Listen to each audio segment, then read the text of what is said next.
temple for? Today! We speak to this atmosphere! Today! Burn this thing! This virus hates heat! You just burn this thing! Burn! Burn! I call for a supernatural heat wave straight out of hell! Burn! Burn! COVID-19! COVID-19! COVID-19! COVID-19! I'll blow! The wind of God! You don't do it! You don't do it! You don't do it! You get out of here! Now! Burn! You don't do it! You don't do it! You don't do it! You get out of here! Burn this thing! COVID-19! COVID-19! COVID-19! I'll blow! The wind of God! You are destroyed forever, and you'll never be back. What the fuck?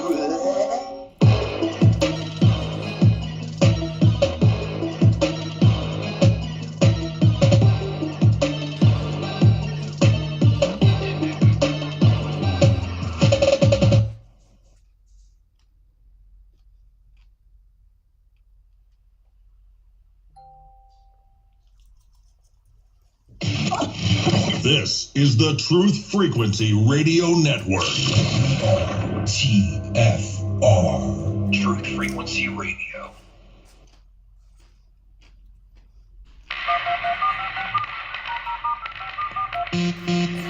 Condition orange. Condition orange. Situation Delta in effect. Please enter your agent number now, followed by the hash key. We have to create culture. Don't watch TV. Don't read magazines. Don't even listen to NPR. The time comes when silence is betrayal.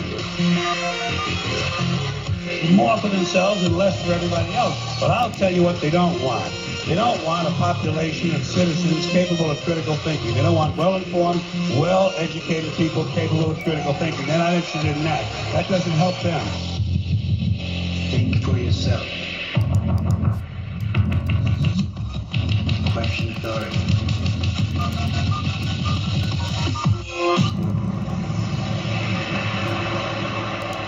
This code has been compromised.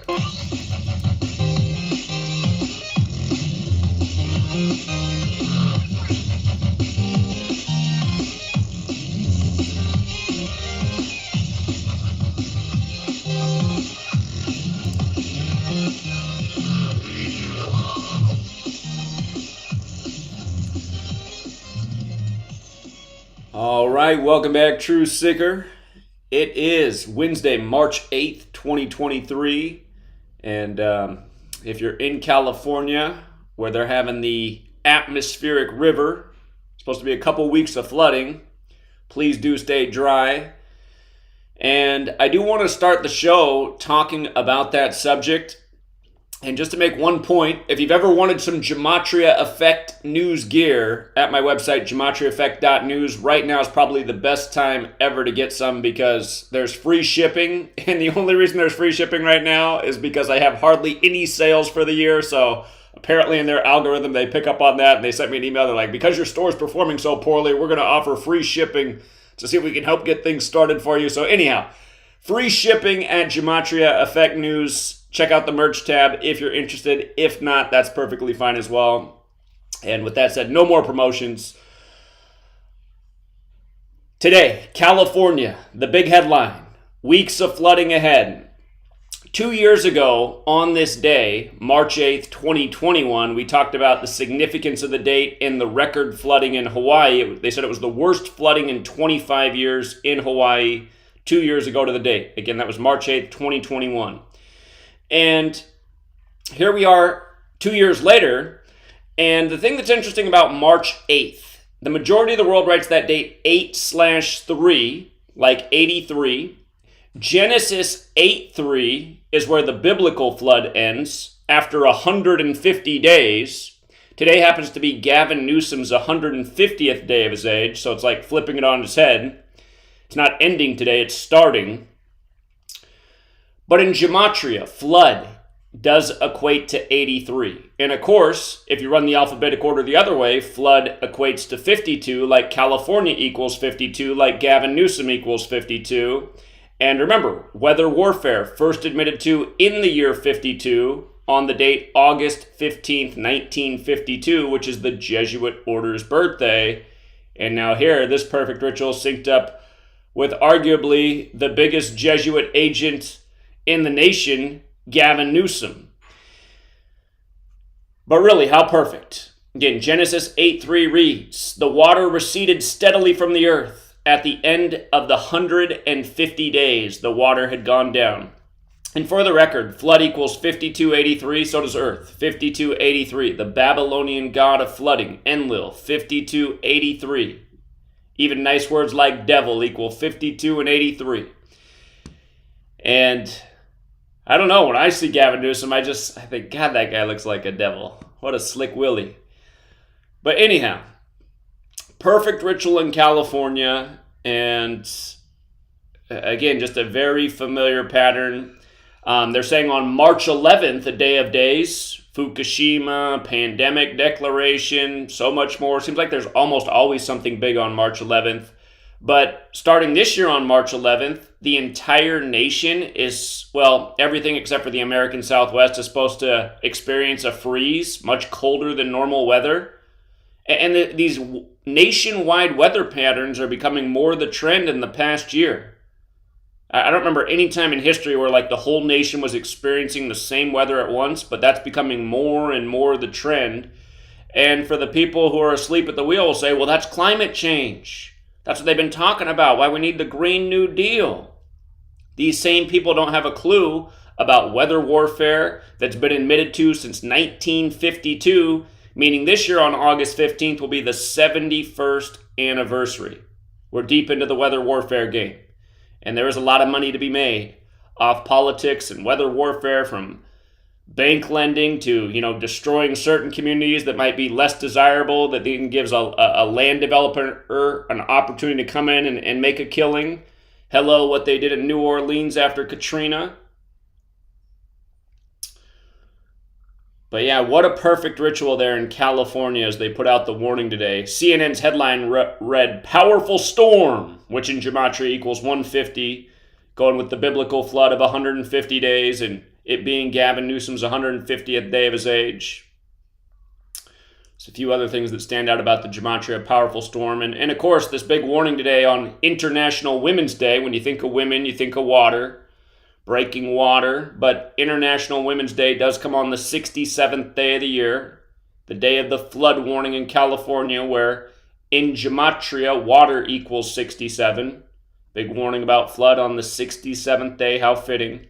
For the record, in Jewish Gematria, female equals 67, thus International Women's Day on the 67th day of the year. Gavin Newsom's also in the headlines for saying that the state of California will no longer do business with Walgreens.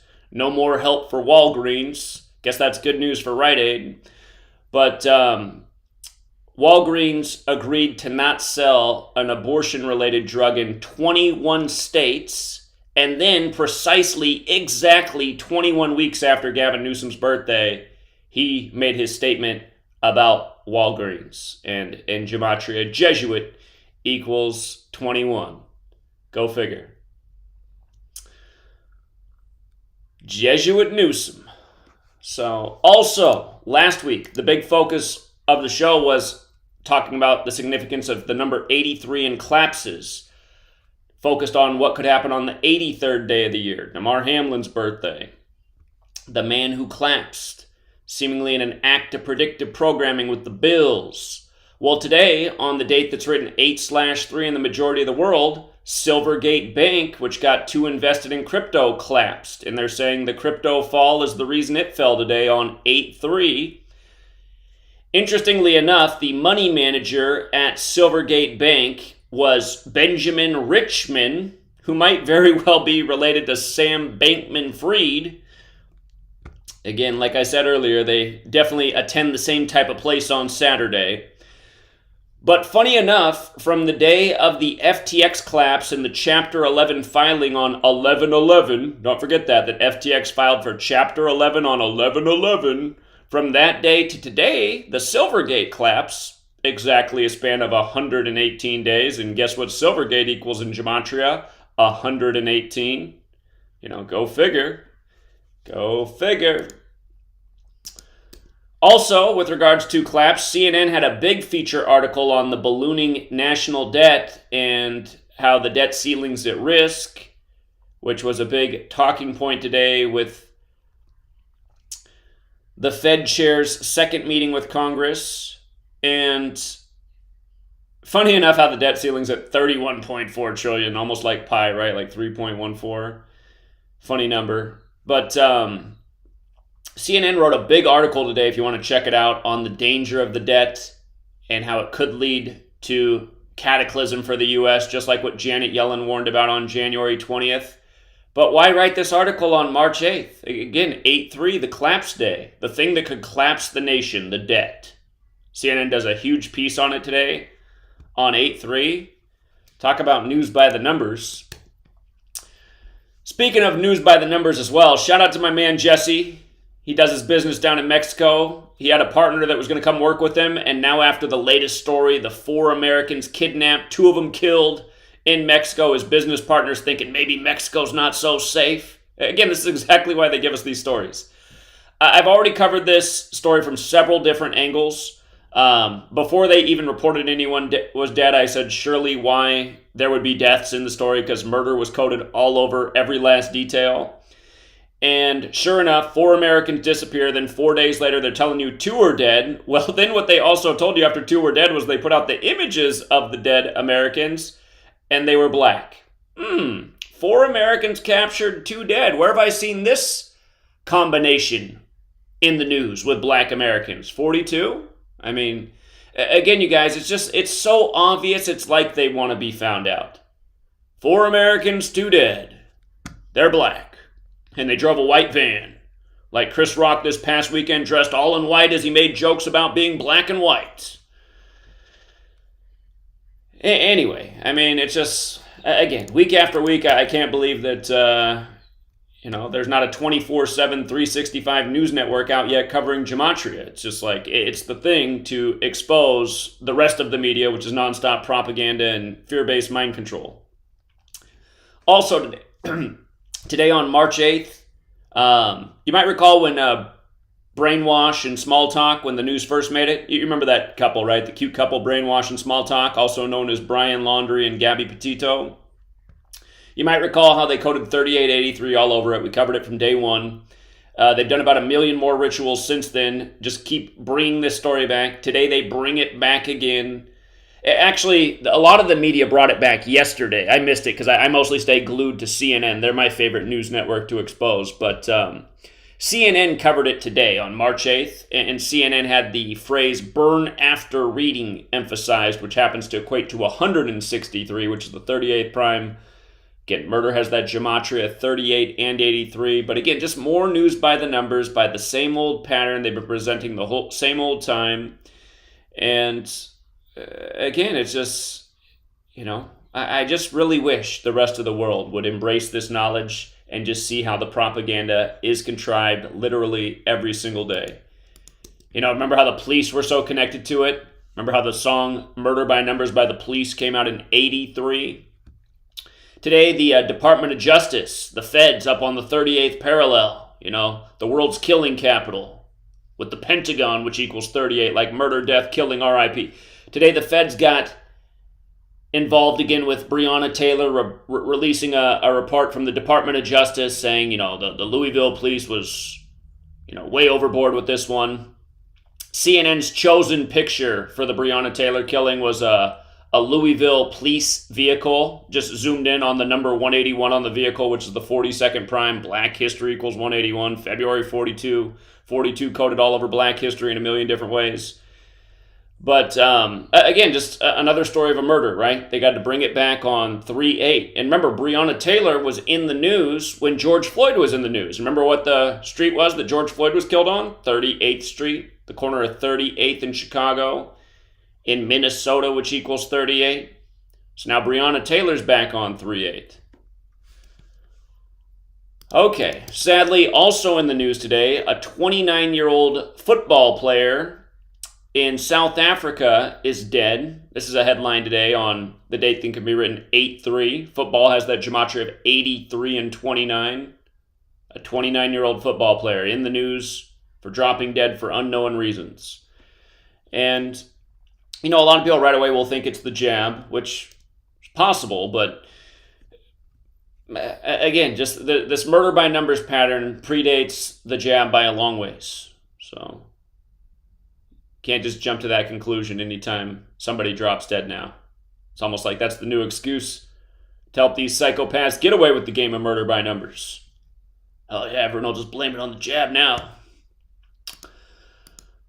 Okay, and Tucker Carlson, CNN and MSNBC made a huge point today. Top headlines for a lot of the day on both networks. So many important things going on in the world, and the most important to know was that Tucker Carlson tweeted how much he hated Donald Trump. Well, so does anyone with a brain. The overgrown orange Oompa Loompa, fraudulent salesman. It's got the American moron dazed and confused. But anyway, why are CNN and MSNBC going after Tucker Carlson so hard today over his tweet about the Donald? Well, not only does the Donald equal 83, so does Tucker Carlson. And so does election. So, what a joke. And by the way, Tucker Carlson's also public enemy number one for revealing this week what we revealed before January 6th even happened. Don't you, I hate how everyone thinks Tucker Carlson is the truth. Like he's some truth teller. Does anyone watch Tucker Carlson? He like always brings on these people that aren't made for the TV camera, who have nothing to say. They're part of some feel-good story or supposedly did something so important. Then they get on and it's like not that important and they're really dull and boring. It's like, what kind of segment is this anyway? It's like, Tucker, bring me on. We know this is never going to happen, but bring me on to talk about January 6th. He wants to talk about censorship. I had 2 videos, the last 2 videos that got any views before January 6th even happened, that were getting all kinds of traffic because I was predicting what was going to happen on January 6th, why there'd be death, how it was all simulated on June 12th, 2020 at Jesuit Georgetown with the Transition Integrity Project. I wonder what would have happened to those videos and this channel had they still been up all these years. You know, again, once upon a time, I used to be able to get big views on this platform. And when I say this platform, I mean Google's YouTube. But that hasn't really happened for a long time now after all the deletions and algorithm tampering. But seriously, the videos that I put out were dead on about January 6th. Google took them down for medical misinformation, which is complete BS. They had nothing to do with medicine. They had everything to do with the staged shenanigans that would unfold on January 6th and how they were all planned and simulated to divide this nation further. It's like, that's the story Tucker Carlson should be bringing on. Here's an author who wrote a book that predicted when COVID would end in line with the Year of the Tiger, dead on. Here's a guy who wrote a book before the jab even came out about the dangers of the jab and how he... Again, I mean, that's the story that should be on Fox News. Oh, here, let me bring on Mindy from Oklahoma, who, it's just like, and then Mindy gets on and she's like, yeah, I did witness the bar fight, and, you know, I just tried to calm him down nicely. All right, Mindy, thanks for coming on tonight. I'm Tucker Carlson. It's like, is that the story America needed to hear, that Mindy helped settle down the bar fight? I mean, this is a joke. But anyway, now Tucker Carlson's like, oh, now we have the videotapes that do show that they were lying about January. It's just like, and haven't we seen these videos from the beginning anyway? I mean, I remember in the days after January 6th, people had the video out of the police opening the floodgates for the protesters. I mean, this isn't anything new. Yeah, it's just, Tucker Carlson, man. People think this guy's a hero. Tucker Carlson's the same guy after 9/11 who worked on CNN and called people who questioned that attack conspiracy theorists and psychopaths. And again, this guy represents, I mean, he might be the best talking head on TV today, but that's not saying anything because they're all complete trash. This is the same guy who took a big dump on everyone who saw through 9/11. Don't forget it. He used to work on CNN. Guy's a total fraud. And speaking of total frauds, again, we have another actor who's on his way to Congress, This is almost as good as when Dr. Oz won the nomination on The Wizard of Oz's birthday. But now we have Ben Savage of Boy Meets World. Ben Savage of Boy Meets World running for Congress, challenging Adam Schiff's seat. And he announced this on a Tuesday, voting day, March 7th, when Congress equals 37. But the best part is he announced it 175 days after his birthday. Or you could also say on his 176th day of his age that he's running. And just like how all the news media emphasized, Boy Meets World. Look at all the headlines for Ben Savage. All of them have the emphasis on Boy Meets World. Forwards, Boy Meets World equals 176. And reverse, it equals 175. 175 days after his birthday, or his 176th day of his age. And CNN actually saved the story for a day after. They saved it for the 67th day of the year. And if you use numerology, Boy Meets World equals 67. So how perfect. All bases covered. The latest royal family ritual, Harry and Meghan's child Lilibet, was christened on 3/3. 3/3, Christ consciousness, Kundalini.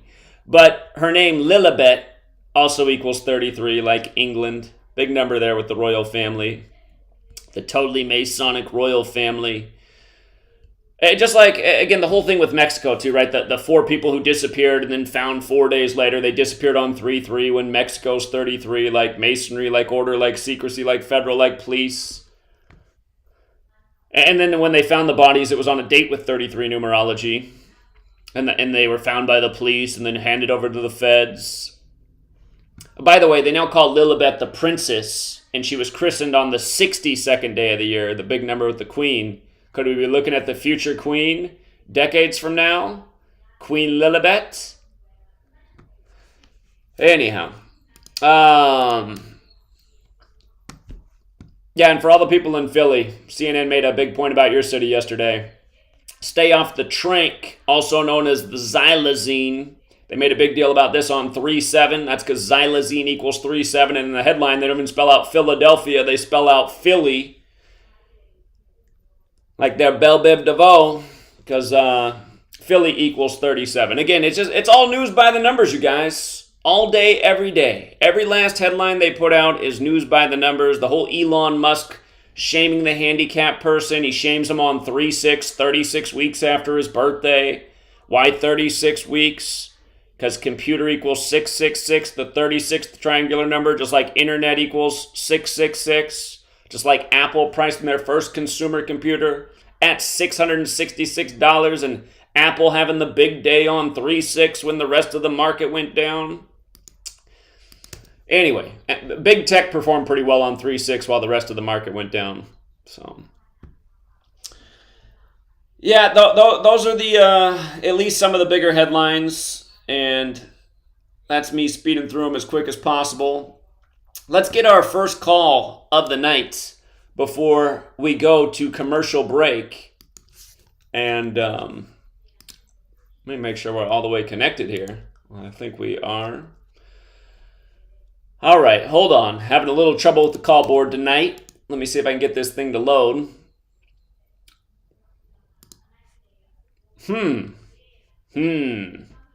Apologies for the dead air time. The call board just wants to, I don't know what its problem is tonight. It just does not want to cooperate. I might have to troubleshoot that over the commercial break. Never seen it take so long to load the call board. Okay. Shawn Kemp shooting, is that a real story? Shawn Kemp. Shawn Kemp's my favorite NBA player of all time when he was obese playing for the Portland Trail Blazers. Too fat to even dunk it. Is this a joke? Shawn Kemp shooting? This got to be a joke. Sorry, I'm just reading the chat. I think the chat is trolling me. But the good news is the call board finally loaded up, and it's just in time for George. What's up, George? Hello, Doctor. How are you doing this evening? All right. What rabbits are we pulling out of the hat tonight, George? We never know where you're going, George. What is it tonight? Well, how do you expect me to know? I don't really know. Okay. Anyhow, couple things. What was I going to say? I know you've done at least a couple of stories on the late Tom Sizemore. You know he was Roman Catholic. So Tom Sizemore, just so people know, died on his 95th day of his age, right before the 95th Oscars. And, of course, they made all the headlines pretty much paid tribute to Saving Private Ryan, which also starred the bigger Tom Hanks, directed by Steven Spielberg, who's up for Best Picture for the movie he made about himself. And that movie's The Feldmans, which equals 218, just like Steven Allen Spielberg, his full name equals 218. And that's the day Tom Sizemore had his brain aneurysm on 218 and dead at 61. Brain aneurysm equals 61. It's also the 18th prime number, going with it happening on the 18th of February. But yeah, Tom Sizemore looks like he was sacrificed for Spielberg and probably that award that's coming at the 95th Oscars. Last year, they sacrificed Sidney Poitier at age 94, who was the first black actor to win Best Actor for Lilies of the Field about saving Roman Catholic nuns when Roman Catholic Church equals 94. And his death was synced with Will Smith, who won Best Actor at the 94th Oscars, which also came complete with the fake slap of Chris Rock that somehow the nation still can't see through. So, okay, if I realize you're coming up on the break.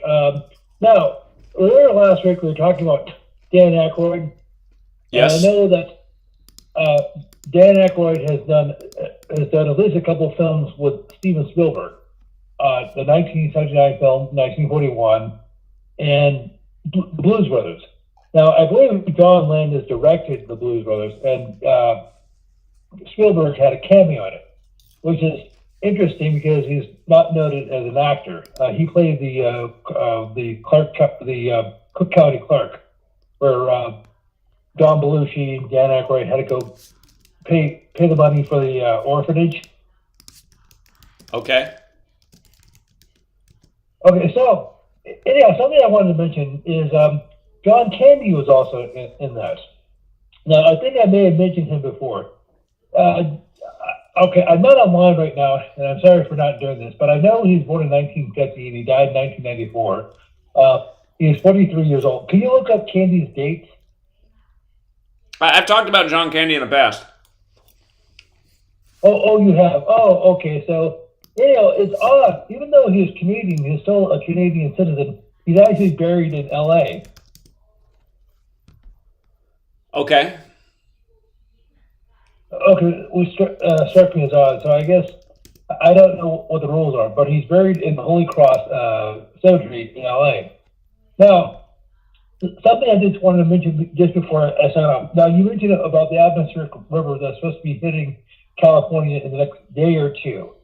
Well, on April the 3rd, so just less than a month from now, healthcare facilities are going to drop the massive. Hold on. I'll get you after the break. We'll be right back, everybody.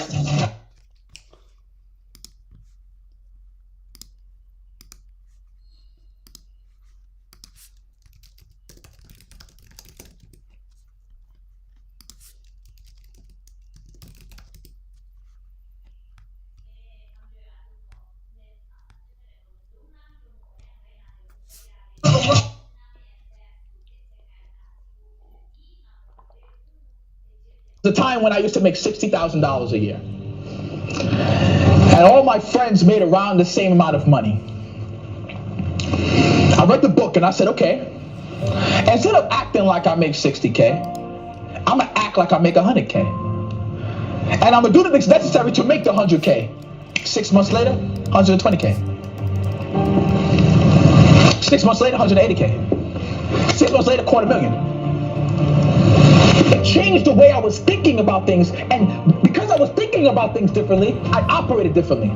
I walked differently. I dressed differently. I talked differently. I got around different people because I was ready for success. I was thinking ahead. I was thinking positive. And I was dreaming big, dreaming of being this colossal sized influence in people's lives. And I'm on that journey now, piece by piece, day by day. It's amazing how people have been raving about ILife all over Facebook. They've been posting their testimonials just because they want to get the word out because it's worked so well for them. If you're not familiar with ILife, it's a 99% pure CBD oil, but the secret is the synergy between the hemp and the ayahuasca vine. the non-psychoactive component of the ayahuasca tea. We recently received an email from a wife whose husband has Parkinson's. For the first time, he's been able to sleep through the entire night. Another customer reported that they're no longer using NSAIDs because their tennis elbow has been relieved with IyaLife. The reports have been phenomenal and much more than we ever expected. Everyone should have access to this. That's why if you head on over to IyaLife.com right now and use coupon code TFR, we'll give you $5 towards your order. And we'll even ship it worldwide. That's IyaLife.com. AYA life.com.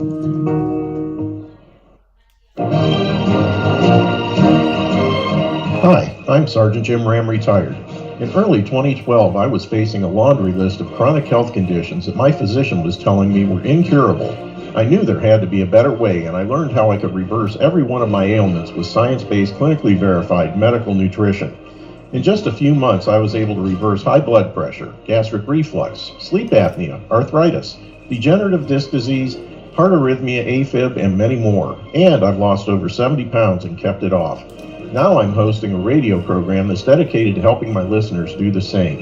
If you're sick and tired of being sick and tired, if you're sick of being used as an ATM by your doctor, then you'll want to tune into the Your DIY Health radio program here on Truth Frequency Radio every Thursday from 9 a.m. to 11 a.m. Eastern and 6 to 8 a.m. Pacific.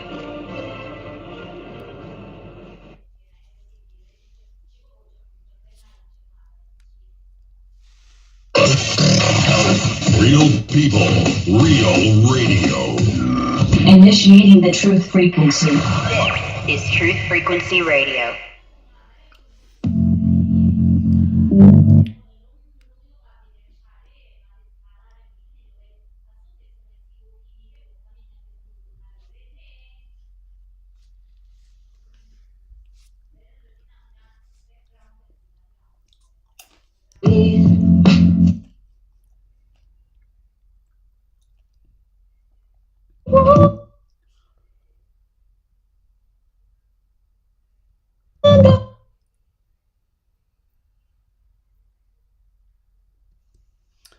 All right, we're back, True Seeker, and we got George on the line. We're going to let George finish his call, and then we'll begin with Rambo. But since he brought up John Candy, I just want to remind people, my old website, freetofindtruth.blogspot.com, there's a lot of posts that Google's deleted from it, and some of the posts that they delete, I'm surprised. I cannot find my post on there on John Candy, so it looks like that one's also gone down the memory hole. But I do talk about John Candy's death in my book, Letters and Numbers. I didn't write a lot about it, but just what it says from the book. John Candy would be found dead in his sleep March 4th, 94, at age 43. Consider murder has gematria of 34, like 3-4, and killing has gematria of 43. Of course, the date can also be written 4-3. Adding insult to injury, he was filming the movie Wagons East, having gematria 34 at his time of passing. And magically, he also died 34 weeks and 3 days before his 44th birthday. As you know, kill, execution, comedian, they all have gematria 44. There's a big, for people who don't know, there's a big pattern with comedian deaths in 44. And then even more, the name John Candy sums to 9. Uh-oh. Don't eat popcorn when you're doing the radio. Even more, the name John Candy sums to 94, making him right for a sacrifice in the year 94. It's funny that George asked me about John Candy right after we're talking about actor Will Smith's ritual last year with 94. And don't forget, Will Smith was also named Best Actor at the MTV Movie Awards years before last year, where they were held on the date 9/4, the 9th day of April. And on that same day, the football player for the Saints, Will Smith, was shot to death. But here, let's get George back on, and then it'll be Rambo's time to shine. All right, George, you got the floor again. Okay, well, thank you for the background information. And his birthday was the 31st of October, 1950. So Reformation Day, Halloween. So I'm sure that was part of the equation. Okay, speaking of movies, I know you've spoken at great length about 2001, which came out in 1968, and how that was a magical year, so to speak, because that was how, or that was when they got the ball rolling with all their agendas. Well, a film that people tend to overlook was the original Planet of the Apes. Have you actually seen it before? I don't know if I have seen the original Planet of the Apes. Maybe not. Well, I would recommend it. Now, some people might say it's a little dated, but it's well made. It is uncanny how similar it is to 2001 in many respects. Now, for what it's worth, the only big name star in it is Charlton Heston, and he would have a cameo in the 2001 reboot. Now, for what it's worth. Now, they hit a number of the bullet points that are, say, completely Jesuitical. The author is based on a novel by a fellow by the name of Boulay. I forgot his, I believe it was Boulay, a Frenchman, a French Catholic, who also wrote the novel Bridge on the River Kwai. And in terms of, say, Jesuits, Counter-Reformation topics, it deals with space travel, not so much time travel, evolution, race relations, race wars, even though that's hinted at. Also, the apes, don't like the humans for various reasons, because they say they're dirty, they may have some sort of contagious disease, and we should, the majority of the apes have the opinion we should wipe them out. Now I realize all that's just a pure coincidence. Okay, very interesting.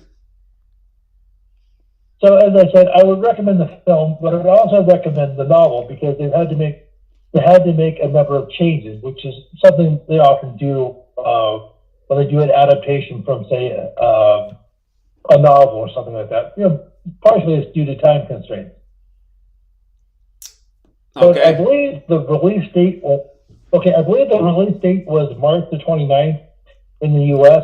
So is there any significance to that date? Probably. I'll go back and look at it. I'll make a point to watch the movie, and I'll get back to you. Okay, so all right.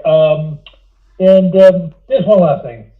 How many times did they use Charlton Heston to push their agenda?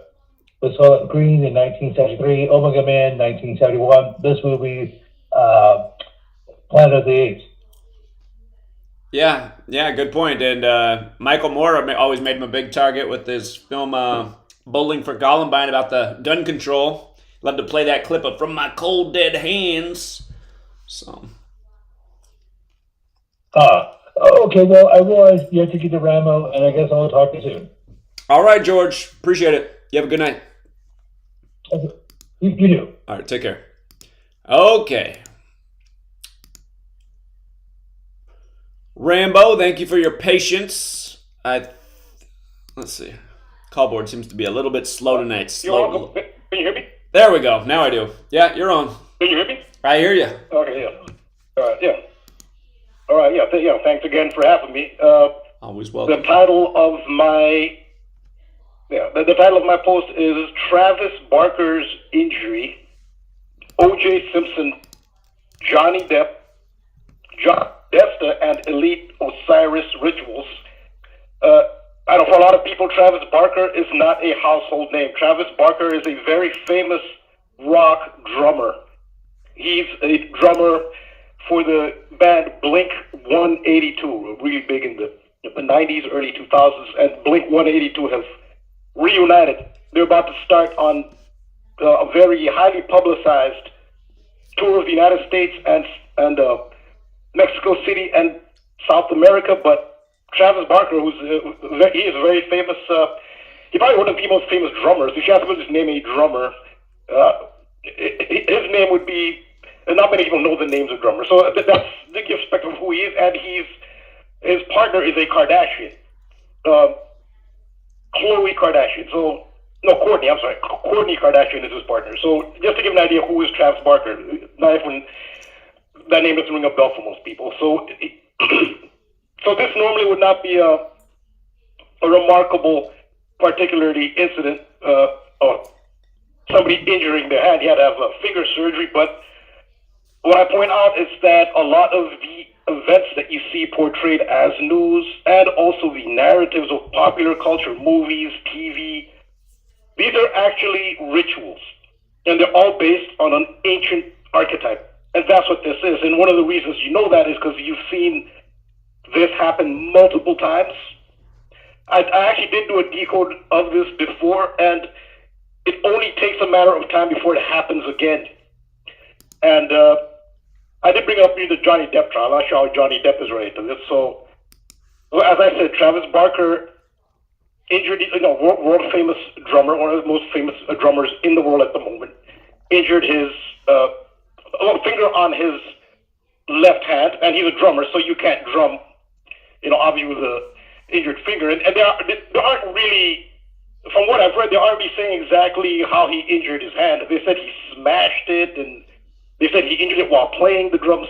So this is a ritual. I mean, I believe his finger really is injured, but this is part of the price you pay when you're a part of, the elite orders that run the world. There is a price to pay for that status.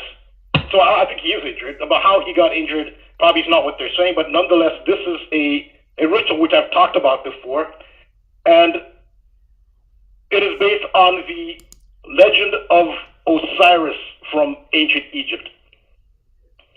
Osiris, in ancient Egypt, they call him Osar. Sometimes you see Osar. They said Osar. Osiris is the best known version that's what the Greeks called it. It's a vegetation god, a green vegetation god. And as we're about to move into spring, this is when you will always see, like clockwork, Osiris rituals, the renewal of the sun and vegetation. Osiris is green. In legend, Osiris is killed by his brother Set. That's where you get the term in English, sunset. It comes from ancient Egypt, where Set kills his brother Osiris. Osiris was the consort of Isis.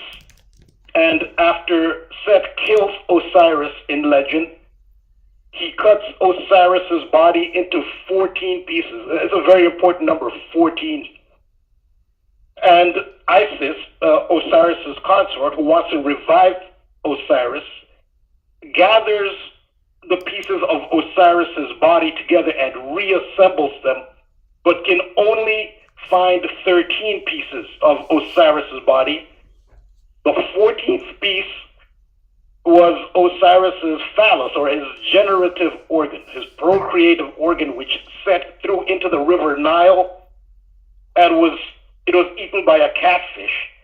Some people interpreted the legend as saying it was eaten by a crocodile. But either way, the phallus of Osiris was consumed by a catfish, most likely in the river Nile, and therefore Isis could only assemble 13 pieces. She had to fashion an artificial phallus out of gold, and she did that, and with the golden phallus, she was able to conceive Horus, and Horus is the resurrected sun in the spring. And that's why we're not in spring yet, but we're getting there. We're at the end of winter, and that is why you're seeing stories like this, of this famous drummer, Travis Barker, injuring his finger. The finger is a euphemism for the 14th piece of Osiris, the phallus of Osiris, which is what the obelisk represents. And we see the importance of the obelisk today across the world. Look at two of the most centers of world power. Washington, D.C., where you have the Washington Monument. That's the phallus of Osiris. And the Vatican, in St. Peter's Basilica, where the obelisk there, unlike Washington, D.C., is a replica. But that is the one at St. Peter's Basilica is an authentic obelisk taken from a temple in Alexandria, Egypt. That is the importance of this symbol to world power. So this is nothing small. You may say, oh, a drummer, why are we talking about a rock drummer? This is trivial. No, it isn't. When you see the central importance to world power of this specific image and archetype, it's the phallus of Osiris. And they use the finger to represent the phallus of Osiris. And also think of St. Peter's Basilica. That's who, the Jesuits venerated St. Peter. And at least in American slang, Peter, that's sometimes a slang term, for the generative organ. I don't think that's a coincidence that you have an obelisk in St. Peter's Basilica. I mean, that just is the way the language works. And so 14 is the key number here. 14, that's the 14th piece of Osiris that ISIS had to make a replica of, which is the obelisk. And if you go to the Wikipedia, it's an explanation of of the obelisk.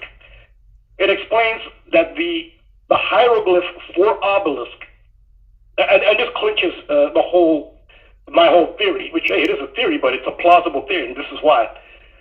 This is from Wikipedia, quote, the obelisk hieroglyph, this is for the hieroglyph for the obelisk in the Egyptian language is the identical word with the same spelling for, quote, to beat a drum. I mean, there you go. That's the ritual there, to beat a drum. We're talking about a drummer, Travis Barker. So that's what this is. And so 14, like I said, is the key number to an Osiris ritual. Well, Travis Barker, that's his birthday number. He was born on the 14th, which is why he's the 14th and he's a drummer. That means this was always in the cards. This ritual is always in the cards. For some reason, they chose this year. I suspect it might have something to do with the inauguration of King Charles, because 14th November, Travis Barker's birthday is also the birthday of Charles III, who will be king this year, which I suspect that's why they waited till this year, since he was already aligned with Osiris, being born on the 14th piece of Osiris, which is the obelisk, and being a drummer. To beat a drum, that's what the hieroglyph for the obelisk means. So he was born on the 14th, so 14 is a number on Travis Barker already. Now, the 14th prime number is 43, so 43 will also manifest in an Osiris-based ritual, since it's the 14th prime number. Drummer. This is in reverse Pythagorean, or reverse reduced. Drummer is 43. Again, so that's, more alignment with drummer and the obelisk. Now, Travis Barker, he has finger tattoos, which reads self-made. Self is on the right hand, made is on the left hand. Self-made in Gematria sums to 43, which is again the 14th prime. Now it was his left hand that had the finger injury, and that one just has the tattoo made, and the Gematria of made is 14, the Osiris number, and that's the hand on which the finger, which represents the 14th piece of Osiris, was on the hand with the made tattoo, made 14. I don't think there's any doubt at this point. I mean, so he is the partner of Kourtney Kardashian, and in Osiris rituals, not always, but very often there will be an Isis, there'll be a female, and that female usually will be, represent Isis. So the female in Travis Barker's life is Kourtney Kardashian, and this is the perfect time. Again, why did they wait till this year? Since he was always aligned with Osiris, as a drummer, born on the 14th, why did they wait till this year? Because he had to hook up with a Kardashian, and her age at the time of this is 43. Kourtney Kardashian is 43 years old at the time of this incident. 43, the 14th prime number. Again, the 14th member. And there's more coding with Kourtney Kardashian. We're talking about, as we're approaching spring, it's the time of the resurrected sun. That is the most ancient archetype that all spiritual traditions, that every major civilization has used, is the return of the sun. And there'll be more. This is just one of them that I noticed. There'll be more guaranteed. Every time this year, the return of the sun, you're going to see these rituals. Jesus Christ is the resurrected sun, SON/SUN. Long before Jesus Christ, you had Horus. And in fact, Christianity borrows the iconography of ancient Egypt for Mary, the mother of Jesus. She's portrayed exactly as ancient Egypt portrayed Isis, with the baby Horus on her lap. And so Mary is Isis. And Isis is the one who reassembles Osiris's body and fashions the obelisk to create the resurrected horse. Well, Kourtney Kardashian's middle name is Mary. So Kourtney Kardashian here is Isis in the ritual. And so yeah, this goes beyond popular culture. This is popular culture. Well, this was also done, I've shown besides the Vatican, Washington, D.C. Another example where this was played out in the world of politics was in 2015. At the time, John Podesta was one of the most powerful people in Washington, D.C. He was a former White House chief of staff for Bill Clinton. He was a senior advisor to Barack Obama. He was extremely powerful. And in 2015, this is from his official, a post from a member of his staff, which this is actually released by WikiLeaks. It's confirmed, an official post. John Podesta released a picture of himself with his hands, palms up, facing the camera. On his right hand was the number 14, and now we know what the number 14 is. And on his left hand was an etching of a fish. It looked like it was drawn with a magic marker. So 14 and fish.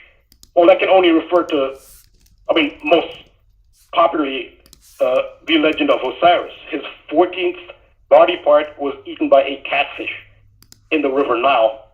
Of course, they were confronted by this, and their explanation was different. They said he had some global goals that were listed, John Podesta, and goal number 14 had to do with environmental protection for the oceans. So he's saying that's what it meant. It meant goal number 14, and the fish represent the ocean, where they want to enact the protections for the oceans, and that's what he said. But it just coincidentally ties into the legend of Osiris. Now, what's really curious about this picture also is that it's about the severing of the member, which is what the finger represents. If you look at John Podesta's, you need to see the image obviously for this. If you look at his left hand, his pinky finger, it really does look like it was reattached. Also, you should look at the base. It looks like there's a skin graft. Like when they do these things, they'll take skin from another body part and graft it. Like the skin looks like a patch. It looks like patchwork, and the finger it's separated from the. It's a very, to say the least, it's a very unusual hand. That left pinky finger it just does not look normal. It looks like it was reattached after being severed. And when you see this ritual, maybe not all of these rituals are public. That is interesting hand in the context of this ritual. Now, WikiLeaks also revealed around this time an email. This time it's from a performance artist, a very famous performance artist named Marina Abramovich, and the email was to John Podesta's brother, Tony Podesta. And again, this is confirmed. They did not deny, no one has denied, none of the parties involved, the Podestas or Marina Abramovich, has denied that this email is authentic. Their concern is, how did it get leaked? How did WikiLeaks get a hold of it? That's their concern, but they don't deny that it's real. So this is an authentic email, and it's from Marina Abramovich to John Podesta's brother, Tony Podesta, and she says, talking to his brother, quote, "I am so looking forward to the spirit cooking dinner at my place." And you wonder what is spirit cooking? Well, she does performance art, and she does a performance art piece called Spirit Cooking. And it involves blood and semen, which she's done it in her performance art, and writing on the walls in blood. And one of the things she writes on the wall is, "With a sharp knife cut deeply into the middle finger of the left hand." So spirit cooking does refer to cutting the finger, and it is connected to the Podestas. So you see Podesta with a fish and a 14, and through his email, directly connected to Marina Abramovich's performance art, which involves cutting a finger. And so on all levels, popular culture and politics, this ritual is done. And then so Johnny Depp, last year, this brought this incident again to the public consciousness when in his Amber Heard defamation case on March 7th, 2015, in Australia, it's alleged that Amber Heard, in an attack against Johnny Depp, almost completely severed one of Johnny Depp's fingers. I believe it was a middle finger. It might have been on his right hand, I think. but his middle finger was almost completely severed, allegedly by an attack by Amber. This happened on March 7th, 2015. Well, another severed cut finger, which is the most famous of all, was O.J. Simpson's. The day that Nicole Simpson died, his ex-wife, who he was accused of murdering, he had a cut finger, and the police actually took a photograph of his finger when he was arrested. O.J. Simpson had the middle finger of his left hand cut. Now that's exactly what Marina Abramovich describes in spirit cooking. You have to cut the middle finger of the left hand. Well, that's what O.J. Simpson cut. It was the middle finger of his left hand, just like in spirit cooking. And yeah, there's a police photo of that. And if you take the day that O.J. Simpson is alleged to have murdered his wife, June 12th, 1994, to the day that Johnny Depp's finger was cut in the Amber Heard incident, March 7th, 2015, is 7,573 days, 7,573, which is the 961st prime number. 961 in the Latin cipher, Jewish cipher as it used to be called, 961 is the value of the word Trojans. Trojans is the name of O.J. Simpson's college football team at University of Southern California. They're called the USC Trojans. Trojans 961. The 961st prime number 7573. It was 7573 days between O.J. Simpson cutting his left finger and Johnny Depp having his finger cut as well. And think of what are we alluding to with Trojans? Well, it's the most popular brand of condom. So what are we talking about? We're talking about the generative organ of Osiris. So it's not a coincidence. This lines up with the brand name of a condom. That is what they're signaling here. This is an Osiris ritual. And I've talked about the colors red and yellow. USC wears red and yellow. Those are sun colors. I talked about Roddy Piper, who's an Aries. The sun returns at Aries. That's when the sun is resurrected. And his colors were red and yellow. So this is a resurrected sun symbol, which is Osiris resurrected. That's what Trojan refers to. When there's one last part of this ritual is in 2015, Sports Illustrated did a story on the ex-Major League Baseball star Jose Canseco. He starred mostly with the Oakland Athletics, also played for the Toronto Blue Jays. There was an incident after he retired where he shot off the middle finger of his left hand. Again, that's exactly the finger that Marina Abramovich described in Spirit Cooking, the middle finger of the left hand. They say, well, Jose Canseco accidentally shot that finger off in a gun incident. Well, Sports Illustrated did a story on that in 2015. And this can't be by coincidence. Oh, Rambo, quick commercial break. We'll be right back, everybody.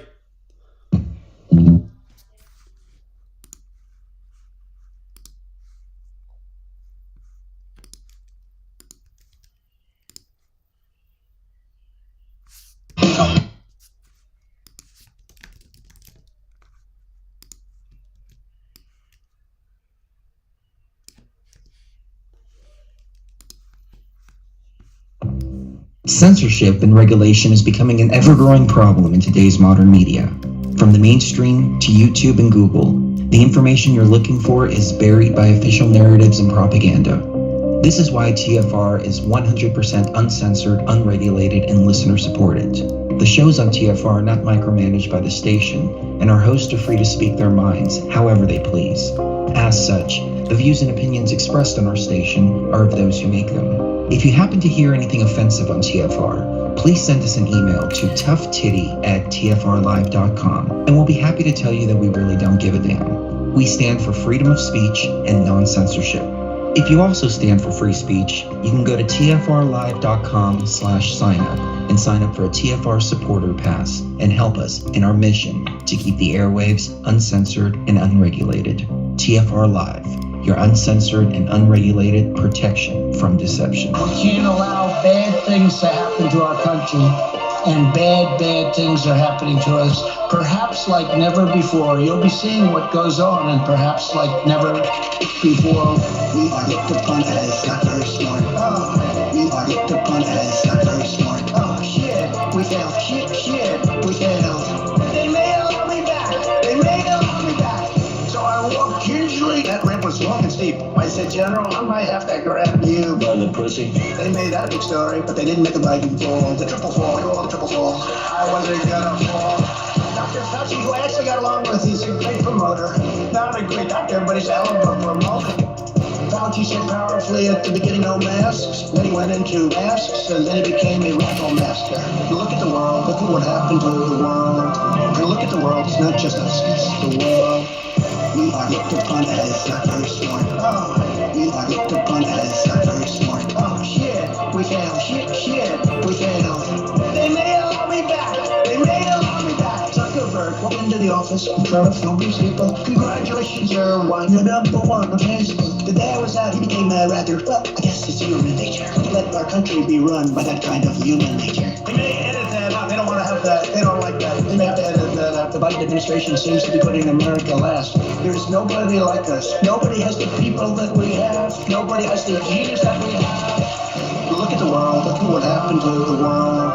And look at the world. It's not just us. It's the world. We are looked upon as not very smart. Oh, we are looked upon as not very smart. Oh, shit. We failed. Shit. We failed. They may allow me back. They may allow me back. You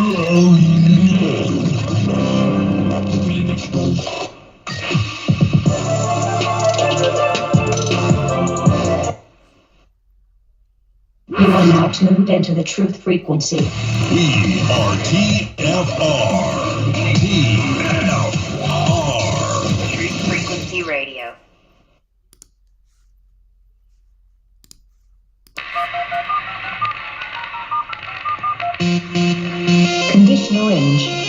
Conditional range. Situation delta in effect. Please enter your agent number now, followed by the hash key. We have to create culture. Don't watch TV. Don't read magazines. Don't even listen to NPR. Time comes when silence is betrayal. More for themselves and less for everybody else. But I'll tell you what they don't want. They don't want a population of citizens capable of critical thinking. They don't want well-informed, well-educated people capable of critical thinking. They're not interested in that. That doesn't help them. Think for yourself. Question authority.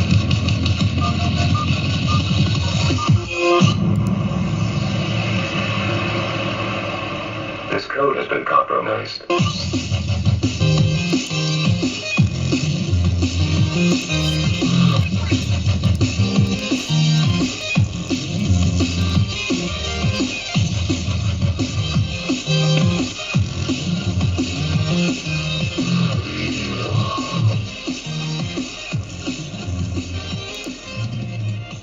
All right, we're back, Truth Seeker, and we are still with Rambo, and he's got the floor right now.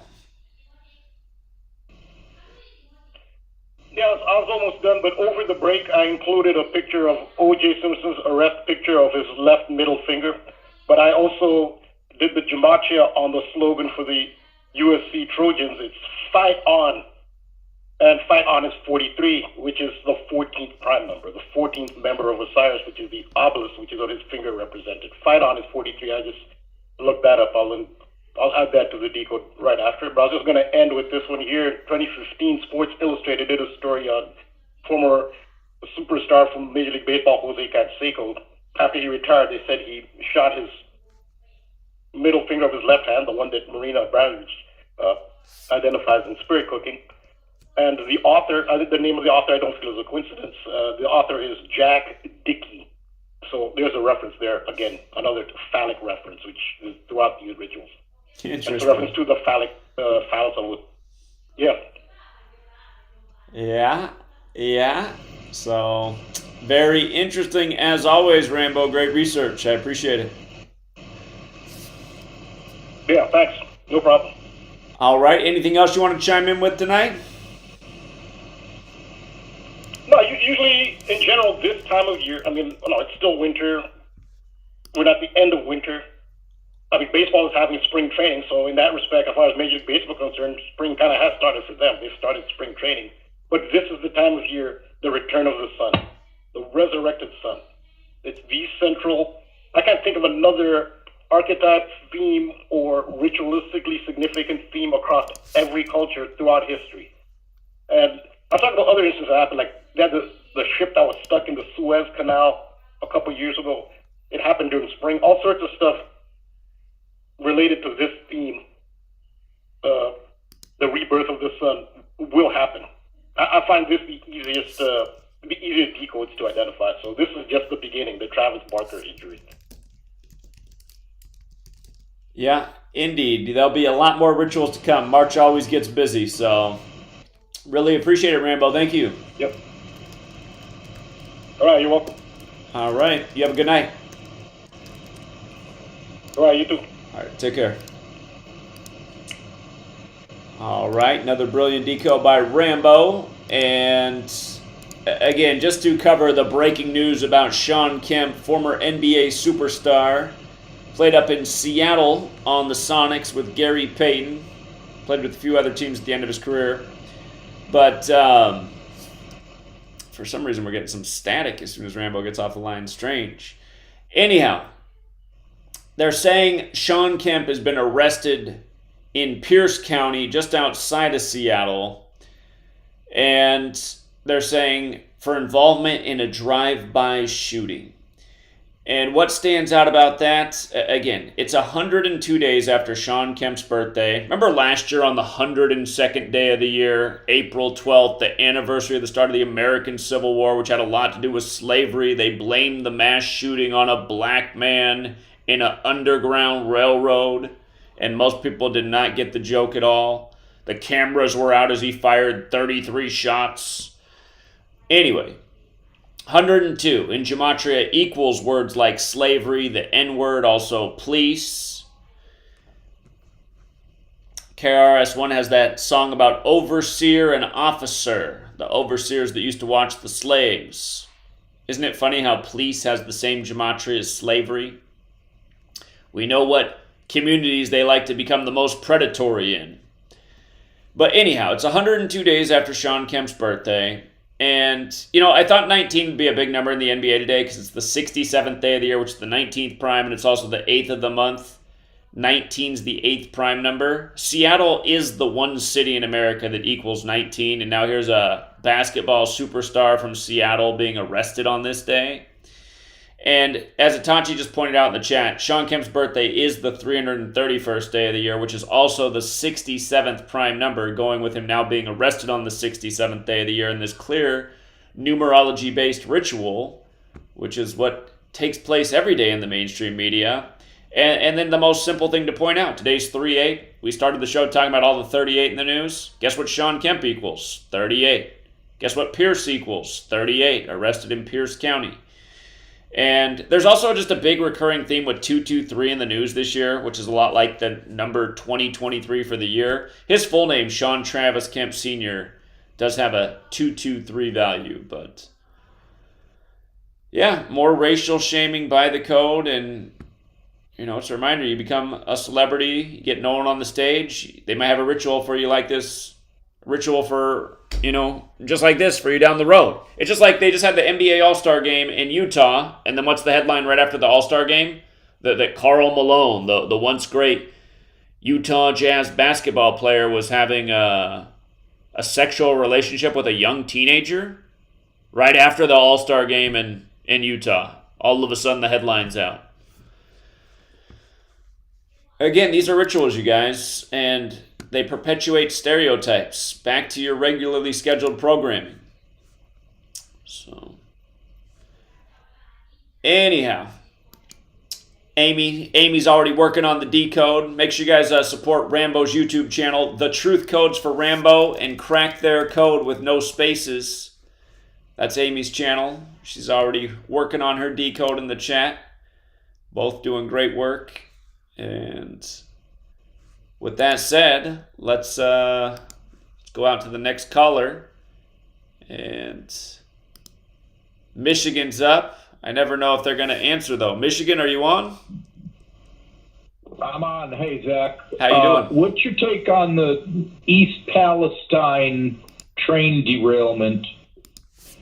Yeah, that happened on the 266th day of Israel's age, and East Palestine, Ohio equals 266, like the Jesuit motto Isus Hominum Salvator, reminding that we're in the time of the first Jesuit Pope, the 266th, and reminding that the Jesuits created Israel by the numbers. And again, that town just participated in the making of the film White Noise, which is about a train exploding and a toxic cloud being over the town. And it just came out recently. In fact, it came out, the film came out 156 days before it happened. And that vinyl chloride, the chemical that's all over the gematria of that chemical, is 156. So clearly another ritual. You just had another Ohio train derailment with Norfolk Southern 29 days later. Ohio equals 29. All these things are rituals. And I don't know. I just see it all as part of the planned takedown of the country. I wonder if between now and 2030 we don't see that happen in several more small towns. Again, part of Agenda 2030 is getting people out of rural America and more into the big cities. So why not just destroy some towns along the way, and next thing you know, those people will need a new job opportunity. The only one available is in the big city nearby. But yeah, there's a few more things. If you check out that film White Noise, when they're doing the evacuation of the town after the train explodes, they just zoom in real quick on a stack of books in the film, and it's about witchcraft and the occult and Satanism. And again, just a real quick thing. If you're not even paying attention, you wouldn't even notice it. But again, the clues are abound for what really happened in that town. So I heard polyvinyl chloride, when it's on fire, the smoke is pure white, and the smoke that they, when they burned whatever they burned was really black, and when oil is in the water, it sheens like rainbow. Just like how they showed the chemical in that water was like, it was like oil. I don't know. I heard they were, trying to clear out the Amish. They're after their land. It was a land grab. Did they really, were those chemicals really on that train? I don't know. What do you think? yeah, it's a good question, and I don't know because I've never burnt the chemical or been around it. So I mean, it's possible too. In the movie, it's a big black cloud of smoke, just like what we saw in the news. And by the way, there's also that movie's based on a book, and it's all synced up with the book and the author. I mean, it's a really deep ritual. So for whatever reason they did it, they had it planned for a long time. Right. That book.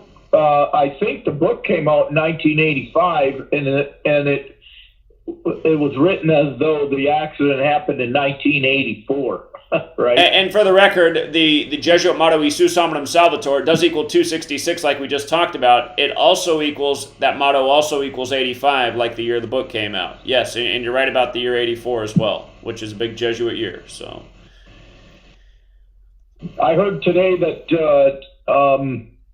Clint Eastwood, 93, has some brain cancer or something like that. Did you hear that? I've been thinking about Clint Eastwood so much. I mean, he's got to be near the end. So yeah, he was born in 1930, so that would put him at 93. And I seen him maybe about 12 years ago on Smiley. Oh, what was that guy's name? He had a talk show, and it looked like, Clint Eastwood was so scary looking that, he was pure white. It was like he had a burlap sack on his head. That's how baggy his skin was. And it was the freakiest thing I ever seen. I pointed out to my wife, I could still see pretty decently back then, and I was like, man, look at Clint Eastwood. He looks so scary looking. And then the next time I seen him, he had to have had a facelift because he looked like, he was 30 years younger. It I don't know if he, what the heck that was about, but. How about this one? Do you think number 39 is going to make it through 39? I'm talking about Jimmy Carter. Jimmy Carter. Oh, so, Dr. Wallach, he's my mentor, and he's been talking about old Jimmy being 98, and, they wanted to put him in hospice. Not because he had anything wrong. They said, oh, you're 98, Jimmy, and if you have a heart attack or a stroke and you're in hospice here in the hospital, we'll be able to save you. But if you're not here in the hospital, we may not be able to save you. And he's like, no, that's okay. I think I'm going home. So, anyway, whatever Jimmy's been doing, he's been eating the right way, and who knows if he's supplementing, but I don't agree with his politics, but I don't know. I think he might break 100. Well, they said he's on his deathbed right now, so. Really? Yeah, they've been covering that for the last couple of weeks. Yeah, I guess you've missed the headlines. The last couple of weeks they've been saying he's on his deathbed, so. Yeah, I know Wallach follows that stuff. I don't look at the news at all. When they announced it? They announced it the weekend of President's Day is when they put out the headlines that Jimmy Carter's on his deathbed, so. See, I think they're lying. They want him on. They put him in hospice, and they're probably attributing that to him dying, but he ain't dying. He at least he ain't going to do it on their terms. He's going to do it on his own. I don't think he's dying, but who knows? They may kill him. What's that ritual about? Well, right? You've been missing the stories. They've been saying how his family's just waiting at his side. They've been making it seem like it's imminent that he's going to go, but he's been hanging on since President's Day weekend when they announced it. So I'm just wondering, it would just be another slap in the face if number 39 goes on 39. I did also notice that would be Joe Biden's 110th day of his age because president equals 110. So we'll see what happens. And where did Joe Biden go? He went to the Ukraine on President's Day. Exactly. Right? I mean, come on. Another slap in the face. Wasn't that the day of the train derailment, President's Day? The train derailment was February 3rd, so no, it was before that. February 3rd. The 3rd, and President's Day was the 20th or 21st or something. Okay. I'm forgetting. And they waited a long time to announce that train derailment. Yeah. And then Trump went and he fed them Big Macs. Yeah. Just like in the movie, right? They all were eating junk food, Twinkies, and so what did he do? Feed them Big Macs. I love it. Indeed. Yeah. All right, Zach. Thanks, brother. Yeah. Take care, man. Thanks. See ya. For the record, you guys, McDonald's has that Gematria 85, like how the book foreshadowing the train crash came out in 85. And yes, Jesuit Trump does love to feed everybody Big Macs. And if you guys have not seen the movie The Founder about, oh my God, what's his name? Ray Kroc, the guy who made McDonald's the company that it is, who died in a big ritual synced up with the San Ysidro massacre on July 18th. If you guys didn't know that, the homicide code in California is 187. From the day Ray Kroc died in 84 to the San Ysidro massacre on July 18th was 187 days later. And just like how in Gematria, Society of Jesus equals 187. Again, that's the Jesuits. But if you haven't seen the movie about him, Ray Kroc, starring Michael Keaton, there's a scene in the movie where Ray Kroc answers the door, and the guy comes to the door who's selling Catholic Bibles, but he's Jewish, and Michael Keaton's line is, who's playing Ray Kroc, he goes, "What's a Jew doing selling Catholic Bibles?"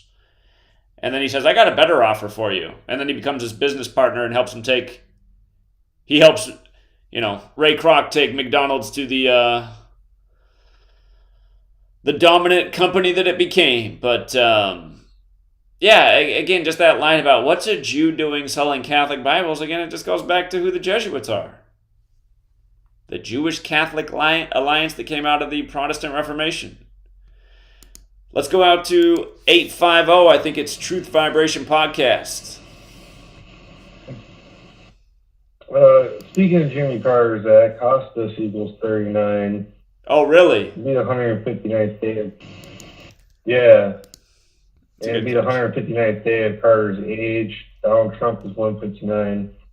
And tomorrow will be 98 days before Trump's birthday. Scottish Rite is 159 as well. Yeah, hospice is 39. Oh, good catch. Number 39 in hospice. Man, if they do that tomorrow, it's just like, they really do just think the people of this nation are brain dead. But I guess they've already proven that, so I guess it'd just be more confirmation. Yeah, it's because they're drinking too much Pepsi. So they're Not enough Coca-Cola, right? Yeah, I mean, I really wasn't going to say anything tonight. I was just kind of listening. But then the caller brought up Jimmy Carter. I remember seeing 39 with hospice a few weeks ago when you brought him up. So just thought to bring that up to you, man. That's about all I got. King Richard also caught it. I had to go back and look at my comments. Nice. Okay. Very good. All right, appreciate it, man. Thank you. Hopefully everybody... Yep, have a good one. No, you were saying something. Go ahead, say it. I was hoping everyone is drinking all their daily Pepsis and Cokes. Indeed. It's healthy. Indeed. Get your Big Macs, too. All right, have a good one. All right, man. Yeah. More Big Macs. All right, have a good one. Take care. Yeah, that is what everyone in America is doing. Big Macs, soda, big guts, diabetes, early deaths. From one Florida caller to the next, I think we got a truth does not exist sighting. Hey, Zach, what's up? For everybody watching, it's Truth Does Not Exist. If you guys are subscribed to me, check your subscription again, because I just lost a bunch of subscribers for no reason. If you don't know who I am, subscribe to the next Zach Angry compilation's coming out soon. I was editing it today. And Zach, I wanted to put out a decode to expose you. I wanted to ask you what you thought of this. Zachary is a very bad man equals 89. What do you think about that? Nailed it. Exposed. It's not as good, though. It's not as good as the decode of the week, though. The one with the thumbnail that says Zachary K. Hubbard equals, what's it say? Gatekeeper cult? That was the decode of the week. So. How about this one? Sweet lady is a transgender shill equals 121. How do you explain that one? Woo, man. Yeah. Yeah, if you guys aren't subscribed, I'm going to be making some more videos. But I was actually reading 1984.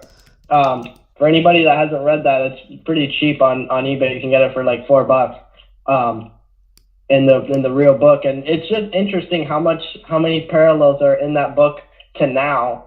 One of them was that they make music through like a mechanical device generates music.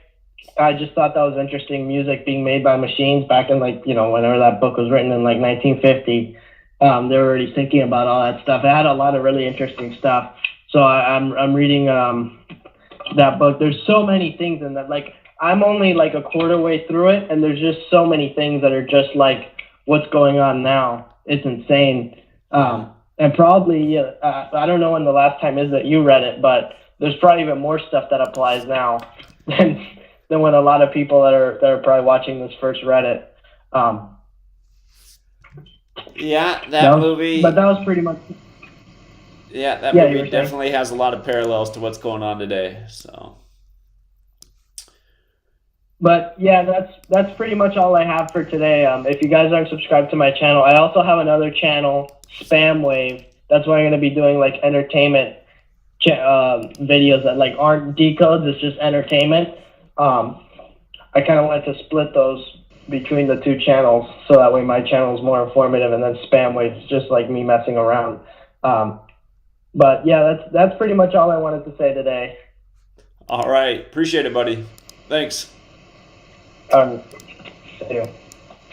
Okay. I realize I never put the number up on the screen tonight. Whoops. Let me see if I can resolve that. If you do want to call in tonight, I do have the number now up there. It's 213-233-3998. There's a few people on hold, but the line is not long because the number has not been posted. So, if you do call in, it is a call board, and it's first come, first serve. Amy pointed out that a CNN headline right now, and it's true, scientists have revived a zombie virus that spent 48,500 years frozen in permafrost. They emphasize the word zombie, which has a gematria value of 34, and today does have 34 date numerology. Last year on the 34th day of the year, one of the zombies from The Walking Dead supposedly committed suicide. But yeah, no doubt about it. Just more news by the numbers. I'll take a look at it later, but how dumb. Anything for a view. They got advertisers to feed. Next up is the veteran caller from New York. 347. You're on. Come back to me after 11, Zach. After 11. All right. We'll see you in about a half hour. All right. Let's go out to 559.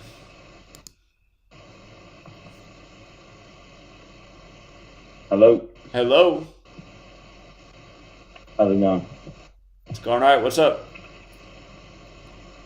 So I was looking more into the Jesuits and the Saturnian part of their order. And I stumbled upon this thing on Vivienne Westwood, which is this fashion designer, this British fashion designer who's connected to the Queen. But the logo for Vivienne Westwood, the clothing brand, is the Sovereign's orb with the ring of Saturn around it. And what the Sovereign's orb is one of the crown jewels that's used in the coronation. And if you write out the Sovereign's orb, it equals 201.